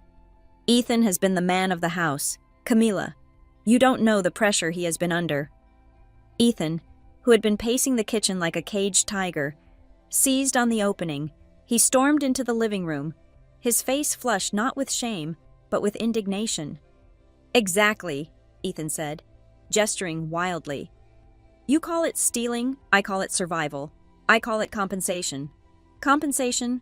I repeated, incredulous. "You took $300,000 out of the equity. Ethan, you funneled $50,000 to your wife through a shell company. That is not compensation. That is a crime. It is back pay." Ethan shouted, "I have worked 80-hour weeks for 3 years. I missed vacations. I missed anniversaries. I kept that kitchen running while Dad was sick, and you were off climbing the corporate ladder. I deserved a salary that reflected my value. If I had to get creative to get it because the cash flow was tight, then so be it. It was my right as the operating partner." "That is not how the law works," Dana said. She was standing by the window, calm and immovable. "You are a fiduciary. Ethan, you have a legal obligation to act in the best interest of the trust. Paying yourself secret bonuses through a fraudulent vendor isn't creative accounting. It is embezzlement. And signing your sister's name on a loan document, that is identity theft and bank fraud. We are not having a moral debate here. We are discussing felonies. Nobody is going to prison." Mom's voice was weak, coming from the sofa. She struggled to sit up, pushing the compress aside. She looked at Ethan with a heartbreaking mix of love and disappointment. Then she looked at me. "Camila," she whispered, "please, we can fix this. We can work it out amongst ourselves. Don't drag the police into this. Think of your father's name. Think of the restaurant. If people find out..." "People are going to find out anyway." "Mom," I said, kneeling beside her. "Because the bank wants their money in 30 days. I can fix it," Ethan insisted, stepping forward. "I have the buyer. If Camila just signs the transfer, the sale goes through, the loan gets paid, and we all walk away clean. Mom, tell her to stop this crusade and let me handle the exit." "I am not signing," I said, standing up and facing him. "And neither are you," I turned to Dana. "I want the accounts locked down, now." "Way ahead of you," Dana said. "I can draft a demand letter for the bank immediately to freeze the operating account due to suspicious activity." "You can't do that," Ethan yelled. "Payroll is on Tuesday. If you freeze the account, the checks bounce, the staff walks, you will kill the business." "Then you better hand over the admin passwords right now," I said. "I will authorize payroll, me, not you. I am taking over the financial controls effective immediately. No check over $500 goes out without my physical signature." Ethan laughed, a harsh, jagged sound. "You think you can just walk in and run the place? You don't know the vendors. You don't know the codes? I learn fast," I said. "And I know enough not to send $8,000 a month to a mailbox in Dover." "Mom," Ethan pleaded, turning back to her. "Stop her. She is humiliating me in my own house." Mom looked at him, tears streaming down her face. She was trapped in the impossible space between 2 children she loved. She saw the evidence. She knew what he had done, but the instinct to protect her son, the boy she had raised, was fighting against the logic of the situation. "Camila," Mom said softly, "maybe we just let him sell. Just let it be over." "I am so tired. Honey, I don't want a court case. I don't want the neighbors whispering that Frank's son is a thief. It would have been so easy to say yes. It would have been the path of least resistance. To just let him sell, pay off the debt, and let him scurry away into the shadows with whatever scraps were left. It would save Mom the embarrassment. It would save the family name from a scandal. But then I looked at the mantelpiece. There was a photo of Dad standing in front of the restaurant on opening day, covered in flour, grinning like he had just won the lottery. He hadn't built that place for us to sell it to cover up a lie. He had built it on integrity. "I am sorry, Mom," I said, my voice steady. "I love you, but I'm not doing this to hurt the family. I am doing this to save it. If I let him sell the building to cover his tracks, I am an accomplice. I won't let him steal Dad's legacy, and I won't let him steal my name. We are not solving this internally because he has proven he cannot be trusted inside the house." Ethan's face twisted into a snarl. "You are a cold-hearted bitch, and you are a fraud," I replied. While we were locked in this standoff, I noticed movement in my peripheral vision. Lydia, who had been huddled in the corner chair crying, had stood up. She was moving toward the kitchen, her phone pressed to her ear. She was whispering urgently, her hand cupped over the mouthpiece. I glanced at Dana. Dana gave me a microscopic nod. She had seen it too. She tapped her watch and then pointed at Lydia's retreating back. "Follow the money. Follow the communication." "I need air," I announced. I grabbed my purse and stepped out onto the front porch, leaving the suffocating atmosphere of the living room behind. The cool autumn air hit my face, drying the sweat on my forehead. My hands were trembling. I leaned against the railing, trying to regulate my breathing. I had just declared war on my brother. I had just denied my mother's dying wish for peace. My phone buzzed in my pocket. It was an email. The notification showed it was from a generic, encrypted service Proton mail. Subject, "The Real Deal." I frowned and opened it. "Ms. Green, you don't know me, but I used to work the line at HH. I heard you are back. You need to know what is actually happening. It is not just a liquidation. Ethan isn't selling to a developer to build condos. He is in advanced talks with the Scorched Earth team from Burger Barn Holdings. They are a national fast food franchise. They don't want the building. They want the zoning permit. The contract stipulates that the structure must be demolished within 14 days of closing to make way for a drive-through. Also, there is a non-compete clause in the draft. It says, no member of the Green family can operate a food service business within 50 miles for 10 years. He is not just selling the building. He is selling your right to ever work in this town again. He needs you off the deed because the franchise compliance officer flagged the dual ownership. Check the consulting logs for a user named J. Miller Acquisitions. That is the rep from the franchise. Do not let him sign. I lowered the phone. A drive-through. He was going to turn Dad's hand-built cedar bar, the place where half the town had gotten engaged or celebrated graduations, into a grease trap for a national chain, and he was going to ban me, ban Mom from ever opening so much as a lemonade stand. He wanted to erase us. I looked back through the window. Ethan was kneeling by Mom now, holding her hand, probably spinning more lies, probably telling her he found a nice family to take over the place. The hesitation evaporated. The guilt vanished. I pulled up the contact for Marcus Thorne, the attorney. "Do it," I whispered to myself. I dialed his number. He answered on the first ring, even though it was a Sunday. "Marcus," I said, "it is Camilla." "How did the meeting go?" he asked. "File the injunction," I said. "File it first thing tomorrow morning. And Marcus, I need you to prepare a second packet." "What kind of packet?"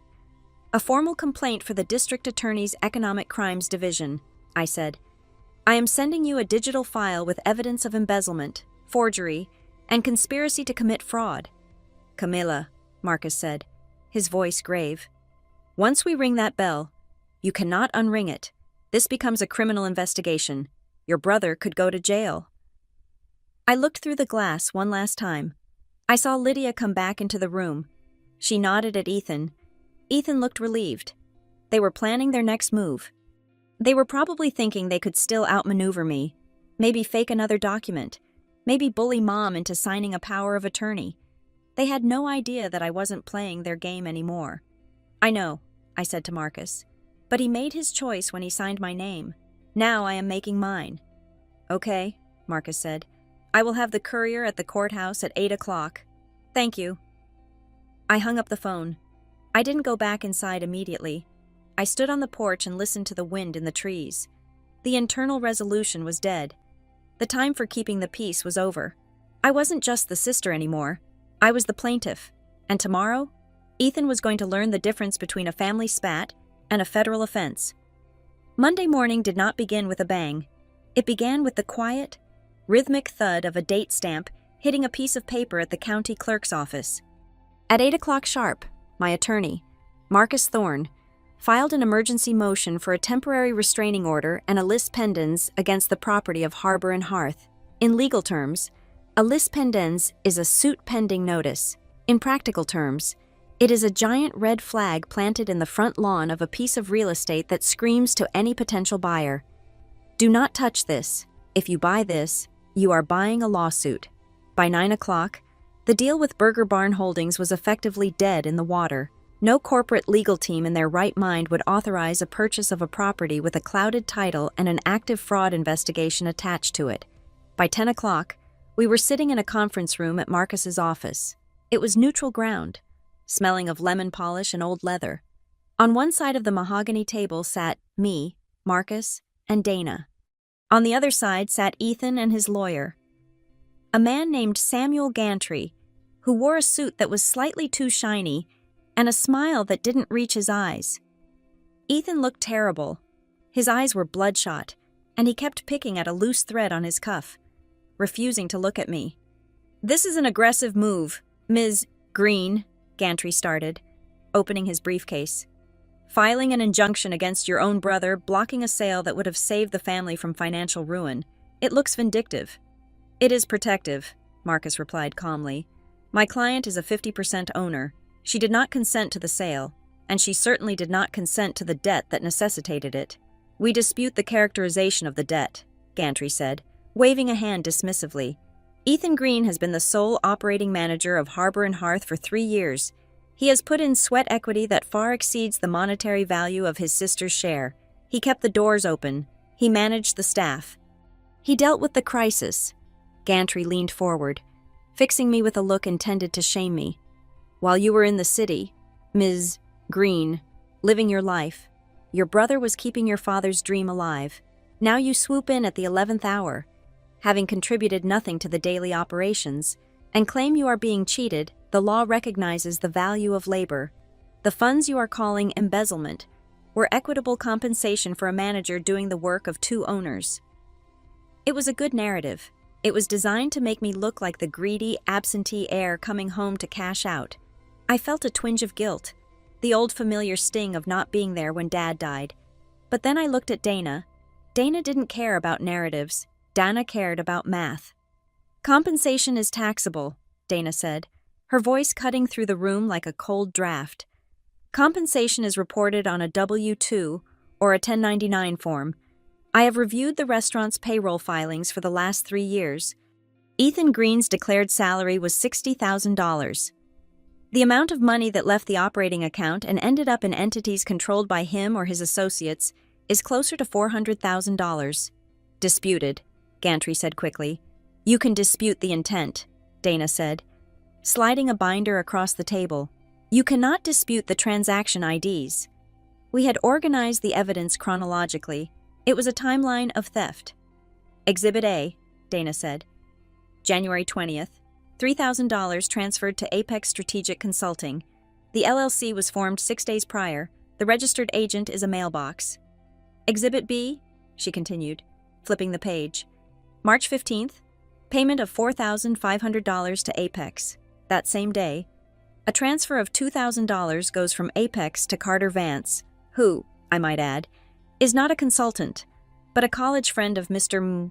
Green with a background in sports marketing, not restaurant management. Ethan flinched at the mention of Carter's name. "And finally," Dana said, landing on the page that made Gantry pause, "Exhibit C, the flow of funds to LG Design Studio." She pointed to a graph. Lydia Green received $45,000 in 11 months for marketing services. We pulled the tax returns for her studio for the previous 5 years. Her average annual revenue was $800. Unless she suddenly landed a contract with a Fortune 500 company, this is a fraudulent conveyance of assets. Gantry picked up the paper. He frowned. He hadn't seen this part. Ethan hadn't told him about Lydia. Clients always lie to their lawyers, and it always bites them in the end. Ms. Green, Gantry said, shifting his strategy. My client admits that the bookkeeping was informal. He was under immense stress. Perhaps he overpaid for certain services, but that is a civil matter. It is a dispute over the valuation of services. It is not grounds for holding the property hostage. It is not informal bookkeeping. I spoke up for the first time. It is theft. Gantry looked at me. Ms. Green, let's be realistic. You want to save the restaurant, fine. But you cannot run it. You are not here. Ethan is. If you destroy him, you destroy the business. Surely we can come to an agreement where he retains management, and we structure a repayment plan for any overages. He forged my signature, I said. Allegedly, Gantry said. No, Dana corrected him. Forensically, she pulled out the audit logs. This was the moment where the he said, she said ended and the binary code began. We subpoenaed the metadata from the DocuSign platform used to secure the $300,000 loan, Dana said. The loan that is currently in default risk. She pointed to a line of code highlighted in yellow. The signature for Camilla Green was executed on May 12th at 2:15 in the afternoon, Dana said. At that exact moment, Camilla was physically located in a board meeting in Seattle. We have sworn affidavits from 3 witnesses and her flight records. Someone could have signed it for her with her permission, Gantry argued weakly. The audit log shows the device used to sign, Dana said relentlessly. It was an iPad Pro. The device ID matches the serial number of the iPad registered to the Harbor and Hearth inventory system. The IP address is the restaurant's secure Wi-Fi. Furthermore, Dana added, delivering the blow we had found late last night. The account used to access the document wasn't Camilla's. The user logged in as admin, and the recovery email for that admin account, it was changed 2 days prior to the signing. She turned the page. It was changed to Ethan G. Private Gmail.com.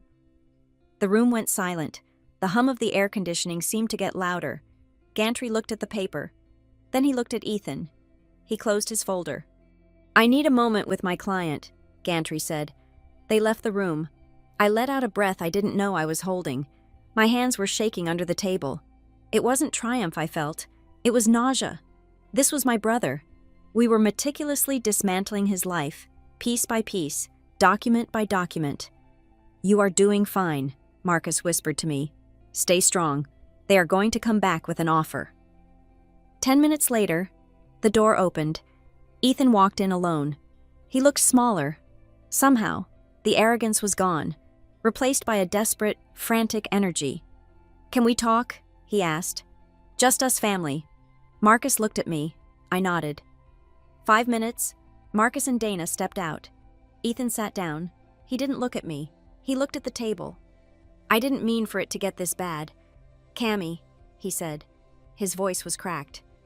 The loan, it was supposed to be a bridge. I made some bad calls on the futures market. Personal stuff. I got in a hole. I thought I could trade my way out of it, but it just got deeper. I took the loan to cover the margin calls. I thought I could pay it back before you ever noticed. You gambled the restaurant, I asked, my stomach churning. Dad's restaurant. I was going to fix it, Ethan insisted, his eyes pleading. The sale to Burger Barn, it was the only way out. They were offering $2 million. It would cover the loan, cover the vendor debts, and leave enough for Mom. I was trying to save Mom from finding out I blew it. So you decided to frame me instead, I said. You were going to let everyone believe I forced the sale. You were going to let me be the villain. I was desperate, he said. Look, Cammy, I can't go to jail. Lydia, she didn't know everything. She just did what I told her. Don't punish her. He leaned across the table. Here's the deal, he said, lowering his voice. I will sign over 60% of the equity to you. I will step down as manager. I will just be a silent partner. You drop the lawsuit. You drop the investigation. We tell Mom it was a clerical error, a misunderstanding. We refinance the loan together. You want me to help you pay back the money you stole? I asked. I want you to help me stay out of prison, Ethan hissed. I am your brother. Doesn't that mean anything? I looked at him. I remembered the day Dad died. I remembered Ethan holding my hand at the funeral.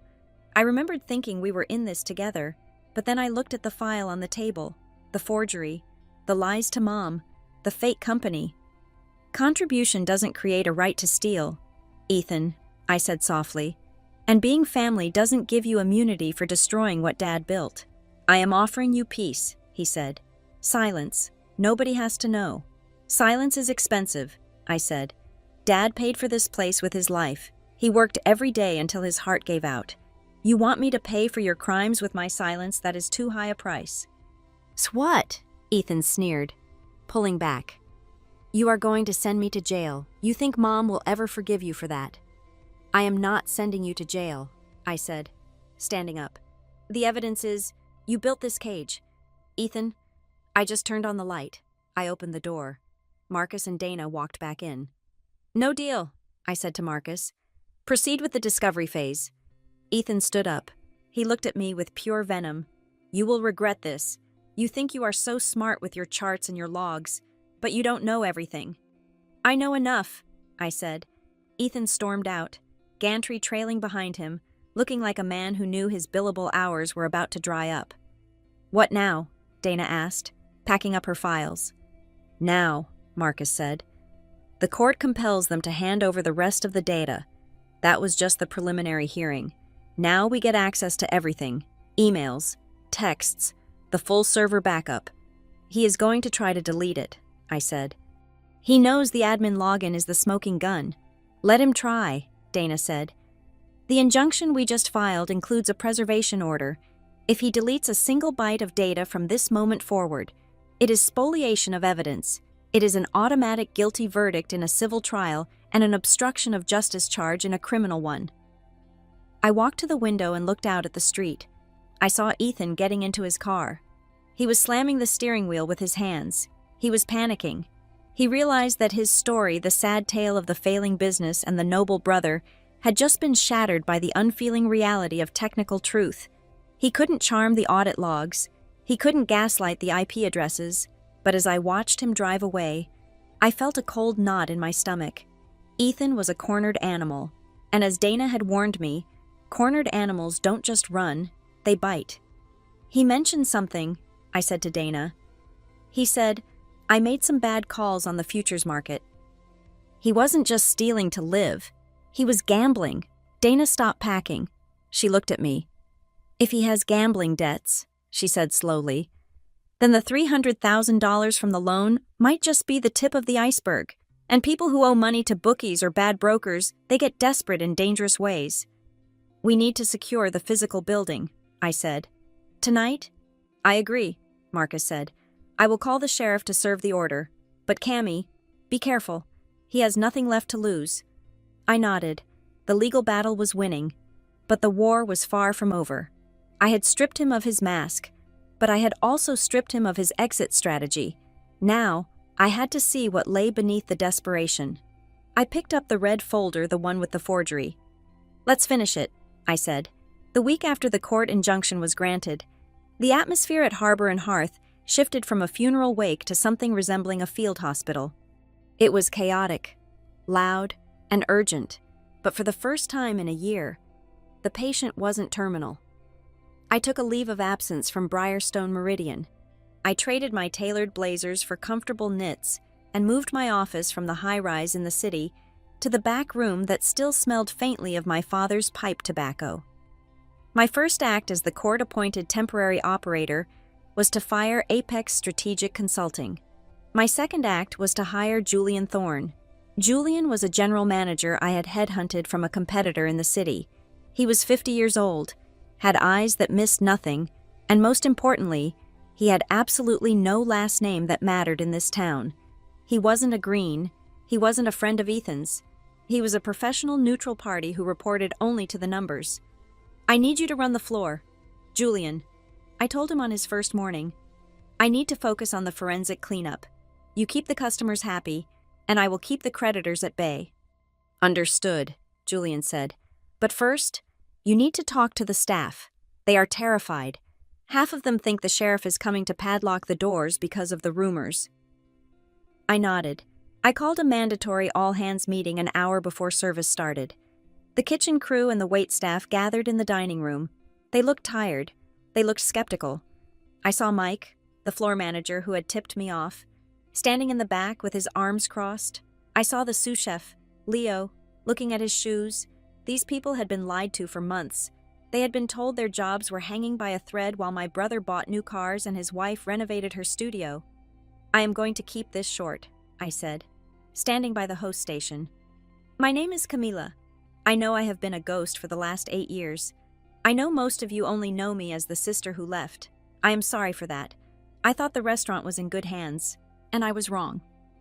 The room was silent. Here is the new reality, I continued. Nobody is losing their job today. Nobody is losing their job next month.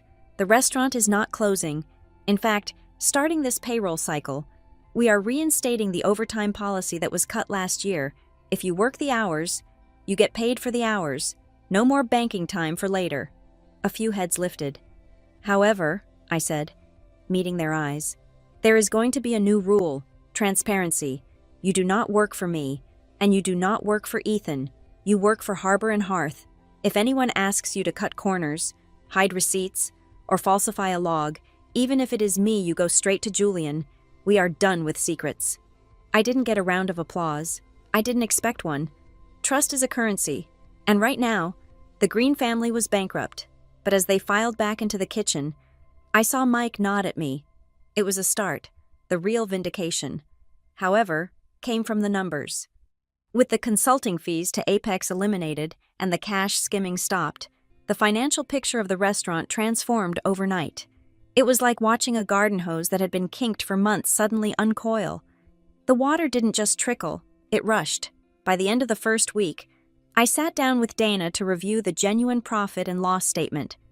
Look at this, Dana said, pointing to the bottom line. Gross revenue for the week is $32,000. Food cost is running at 28%. Labor is high because of the overtime, but manageable. Camila, this place is printing money. He was stealing nearly $10,000 a week, I whispered, staring at the surplus. And he was still paying the bills, Dana noted. That is how strong this business is.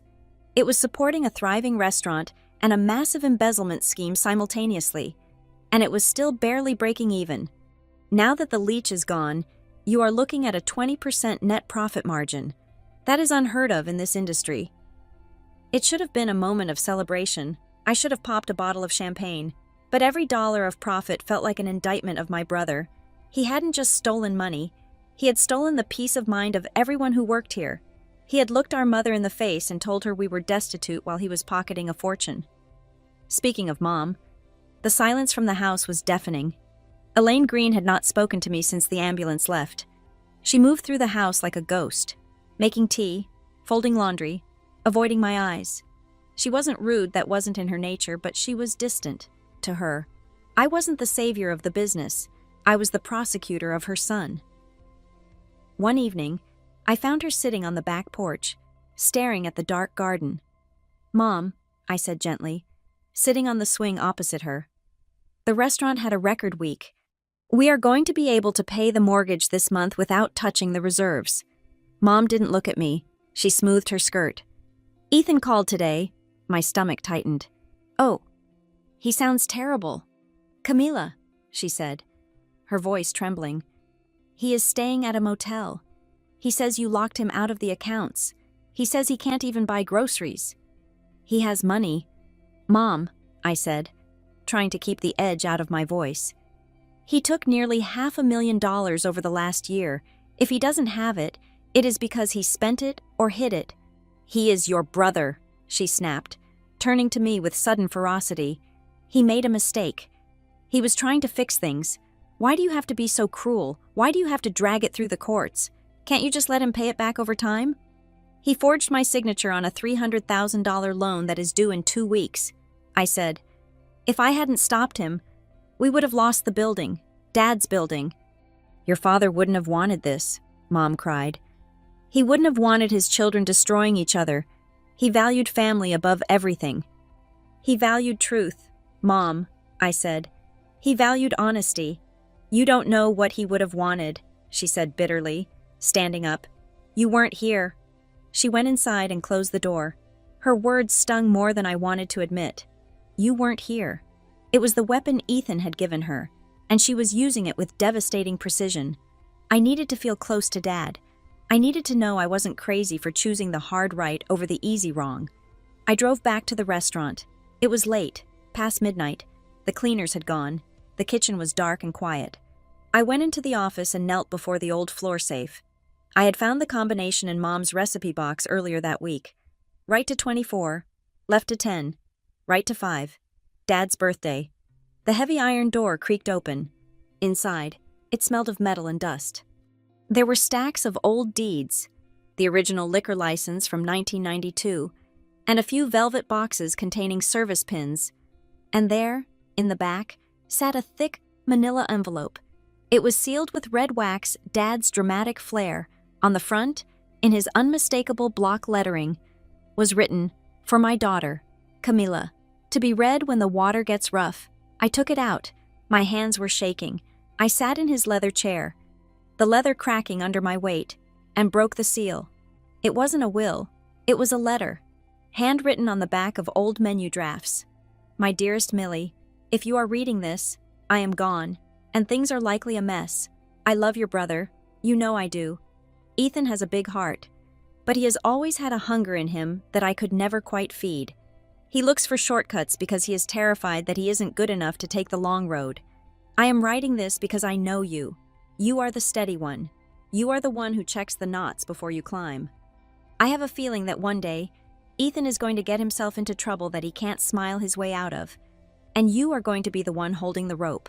You will feel guilty for holding him accountable. You will feel like you are betraying the family by demanding the truth. Do not feel that way. Fairness is not cutting the pie in half, so everyone gets a piece. Fairness is making sure the baker doesn't burn down the kitchen. Protecting this place isn't about money. It is about protecting the people who walk through those doors looking for a warm meal and an honest hour. If you have to choose between keeping the peace and keeping your integrity, choose the integrity. The peace that comes from a lie isn't peace. Millie, it is just a pause before the war. Trust your gut. It is the only compass you have. Love, Dad. I put the letter down. Tears were streaming down my face, hot and fast. He knew. He had always known. He hadn't just left me a restaurant. He had left me permission.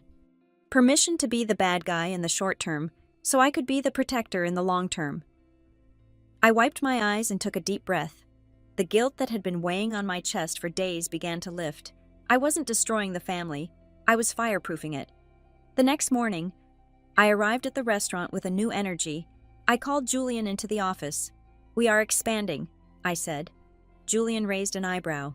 "We are in the middle of a lawsuit and a fraud investigation, and you want to expand?"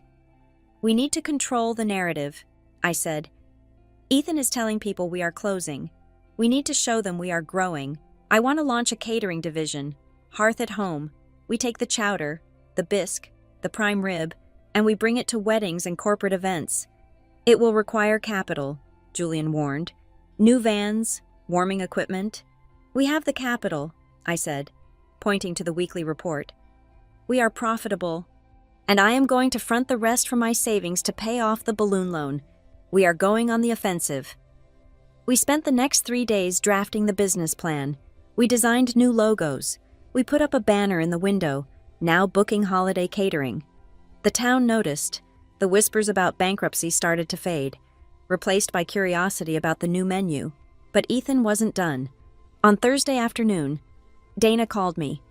"You need to check your mother's phone," she said. "Why?" "Because Ethan just pinged a cell tower near your house," Dana said, "and I am seeing activity on the local community Facebook page." I opened my laptop and went to the Town Voices group. There, at the top of the feed, was a post from an anonymous user, but the syntax was pure Ethan. "Sad to hear that the new management at Harbor and Hearth is planning to fire the longtime kitchen staff and replace them with cheaper labor from the city. Support local. Don't let corporate greed ruin our town's favorite spot." The comments were already piling up. People were angry. They were confused. "He is poisoning the well," I said to Dana. He knows he can't win the legal battle, so he is trying to destroy the customer base. It is a scorched earth policy, Dana agreed. If he can't have it, nobody can. And he is messaging your mother. I can see the metadata logs. He sent her 4 texts in the last hour. I drove home. I found Mom in the kitchen, clutching her phone. He wants to meet, she said, looking up at me. Her eyes were red. He says he wants to explain everything. He says you are misunderstanding the loan. He says he wants a family meeting, tonight, at the house. He is lying, Mom, I said tiredly. He is trying to manipulate you again. He is my son, she cried. And he says you are planning to fire everyone. Is that true, Camila? Are you turning the restaurant into one of those soulless corporate chains? No, I exclaimed. I just gave everyone a raise. I'm launching a catering business. Then tell him that, Mom pleaded. Meet him. Talk to him. Please. For me. I looked at her desperate face. I realized that as long as Ethan had access to her, he had a weapon. He would keep twisting the knife until she broke. Okay, I said. I will meet him, but not tonight. Tell him to come tomorrow morning. I need time to prepare. Mom nodded, relieved. Thank you. Thank you, honey. She went upstairs to call him. I stayed in the kitchen. I felt a cold resolve settling over me. Ethan wasn't coming to talk. He was coming to gaslight. He was coming to play on Mom's fears one last time. I remembered the safe. I remembered there was something else in there. When I had found Dad's letter, I had noticed a second, smaller envelope tucked underneath the velvet pin boxes. I hadn't opened it then because the writing on the front was strange. I drove back to the restaurant one last time. I opened the safe. I pulled out the second envelope. On the front, in Dad's handwriting, were 7 words, only open when they start lying about you. I held the envelope in my hand. It was thin. It felt like it contained a single sheet of paper. Ethan had started the lies. He was attacking my reputation. He was turning the town against me. He was terrorizing Mom with falsehoods about my intentions. I took a letter opener from the desk. I sliced the top of the envelope. I pulled out the paper. It wasn't a letter. It was a legal document, a copy of a document, notarized and dated 5 years ago. I read the header. First codicil to the Revocable Living Trust of Frank Green. I read the first paragraph. My eyes widened. I read the second paragraph. My breath hitched in my throat. I sat back in the chair, staring at the paper. Dad hadn't just left me advice. He had left me a trap door. He had anticipated the exact nature of Ethan's greed, and he had written a fail-safe into the very DNA of the inheritance. Oh, Ethan, I whispered to the empty room. You really should have read the fine print. I folded the document and put it in my pocket. Tomorrow wasn't going to be a negotiation. It wasn't going to be a family therapy session. It was going to be an execution. The conference room at Marcus Thorne's law office felt smaller than it had on Monday. The air was heavy, recycled, and thick with the unspoken knowledge that this was the end of the line. Ethan sat across from me, looking less like a defeated man and more like a gambler who thought he had one last ace up his sleeve. He had brought Mom again. She looked exhausted, her eyes red-rimmed, clutching her purse as if it contained the last of her nerves. Beside Ethan sat Samuel Gantry, his lawyer, who was arranging his papers with the slow, deliberate movements of a man charging by the minute. We have reviewed the discovery request, Gantry began, his voice smooth. And while my client admits to some procedural errors regarding the loan, we believe a settlement is in the best interest of all parties. A prolonged trial will only bankrupt the estate and tarnish the family name. Ethan leaned forward. He didn't look at me. He looked at Mom. I am willing to step down as manager, Ethan said, his voice trembling with practiced humility. I will hand over operations to Camila, but I want to retain my 50% ownership stake, and I want to guarantee that no criminal charges will be filed. I did what I did to save the business. The town knows that. If you prosecute me, Cammy, you are prosecuting the guy who kept the lights on. It was a bold play. He was banking on the rumors he had started the lies about me firing staff and bringing in corporate chains to pressure me into a peaceful resolution. He thought I would be too afraid of public opinion to destroy him completely. Is that the offer? I asked quietly. It is a fair offer, Gantry said. Ethan keeps his equity. You take control. The family stays intact. I looked at Mom. She was watching me, her eyes pleading. Just say yes. Her expression said, just end it. I reached into my bag. I didn't pull out a lawsuit. I didn't pull out a forensic audit. I pulled out the thin, weathered envelope I had taken from the safe the night before. I am afraid that offer is impossible, I said. Not because I won't agree to it, but because you do not have the legal standing to make it. Ethan frowned. What are you talking about? I am a beneficiary of the trust. Not anymore, I said. I slid the single sheet of paper across the polished mahogany table. It made a dry, rasping sound. What is this? Gantry asked. Picking it up, he adjusted his glasses. It is a notarized codicil to Dad's living trust, I said. Dated 5 years ago. Dad wrote it shortly after he was diagnosed. He never showed it to us. He left it in the safe with a specific instruction, only open when they start lying about you. I looked at Ethan. You started lying about me on Thursday. Ethan, so I opened it. Gantry read the document. His eyes widened. He stopped midway down the page, his mouth opening slightly. He looked at Ethan, then back at the paper. He slowly placed it back on the table, pushing it away from him as if it were radioactive. What does it say? Ethan demanded, reaching for it. Read paragraph 4. I said. Ethan snatched the paper. He read it. I watched his eyes scan the lines. I saw the moment the words hit him, his face drained of color, turning a sickly, ash gray. His hands began to shake, rattling the paper. This can't be real, he whispered. It is very real, Marcus Thorne said from beside me. I notarized it myself. Frank was very specific about the language. Read it, Ethan, I said. Read it out loud so Mom can hear. Ethan couldn't speak. He just shook his head. I will read it, Dana said, taking the paper from his trembling fingers. Her voice was steady and clear. In the event that any acting trustee or beneficiary is found to have knowingly falsified financial records, misappropriated funds for personal gain, or encumbered the assets of the trust without unanimous consent, said individual shall immediately and irrevocably forfeit their entire beneficial interest in the Harbor and Hearth estate.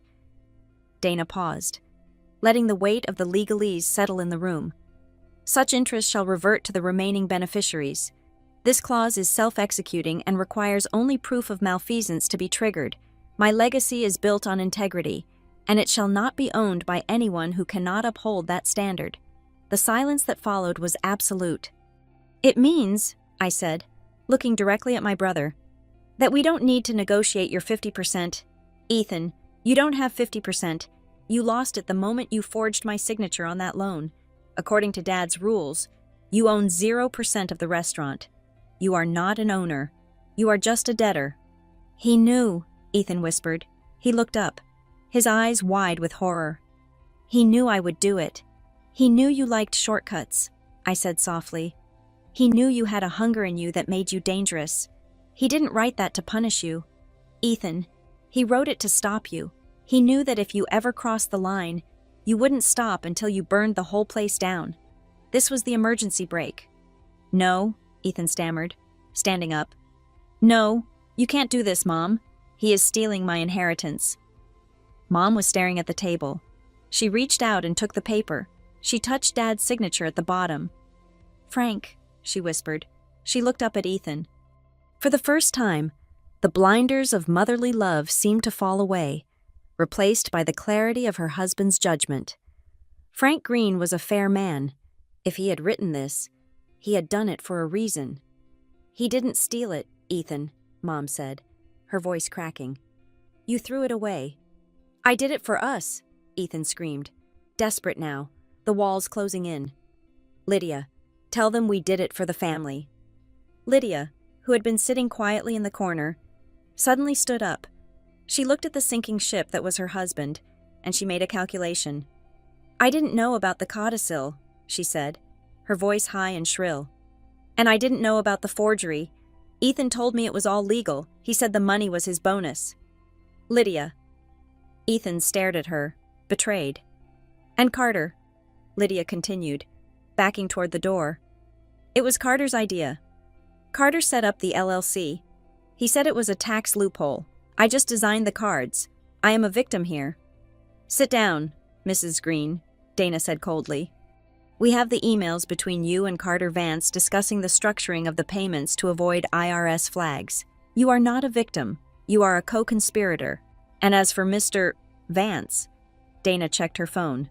The district attorney's office picked up Carter Vance at the airport an hour ago. He was trying to board a flight to Cancun. He is currently trading information on your husband in exchange for a plea deal. Ethan slumped back into his chair. He looked at Gantry. Do something, Ethan pleaded. Gantry closed his briefcase. Mr. Green, the codicil is ironclad, and with the criminal investigation into Mr. Vance active, my advice to you is no longer about saving your equity. It is about saving your freedom. The fight went out of Ethan. He put his head in his hands and began to sob. It wasn't the dignified weeping of a martyr. It was the ugly, jagged crying of a child who has finally been told no. The agreement we signed an hour later was not a negotiation. It was a surrender. Ethan formally acknowledged the activation of the forfeiture clause.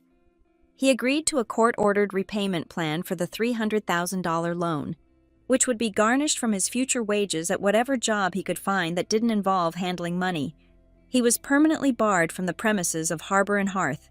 In exchange, I agreed not to press for maximum prison time, allowing the district attorney to offer him probation and community service, provided he paid back every cent. It was the mercy Dad would have wanted consequences, but not total destruction. When we left the office, the sun was setting. Mom walked beside me to the car. She looked older, frailer, but also lighter, as if a heavy burden of pretense had been lifted from her shoulders. He really knew, Mom said softly. Your father. He knew everything before it happened. He knew people, I said. He knew that money changes them.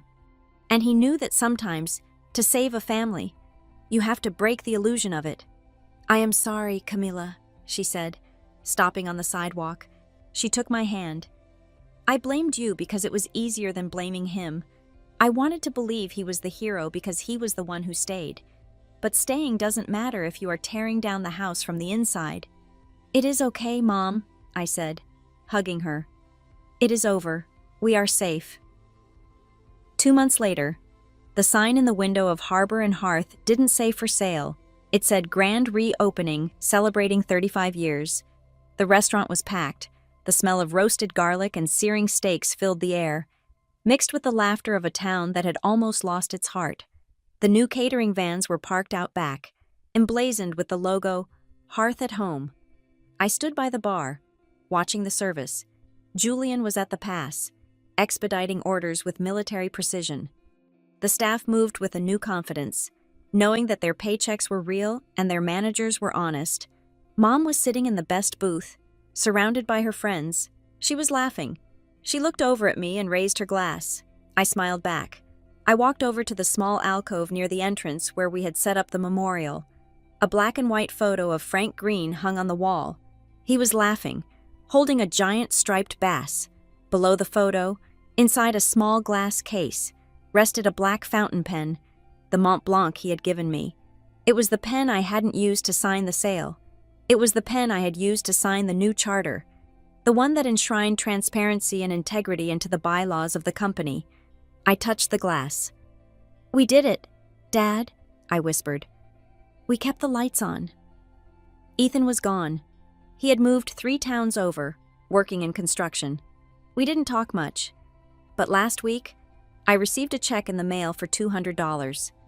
The memo line just said, repayment. It was a start. Lydia had moved back in with her parents. The divorce was pending. The road ahead wouldn't be easy. The loans still had to be paid down, and trust took time to rebuild. But as I looked around the room, at the families breaking bread, at the legacy that was breathing and alive, I knew we had made the right choice. Revenge isn't always about destroying your enemy. Sometimes, the best revenge is simply refusing to let them destroy you. It is about proving that the truth, no matter how painful, is the only foundation strong enough to build a future on. My brother wanted to liquidate the past. I chose to invest in the truth. And looking at the full dining room, I knew that was one investment that would pay dividends forever. Thank you so much for listening to this story of betrayal, justice, and the power of a father's foresight. I would love to know where you are tuning in from. Are you listening while driving, cooking dinner, or maybe relaxing before bed? Please let me know in the comments below. I love reading your stories.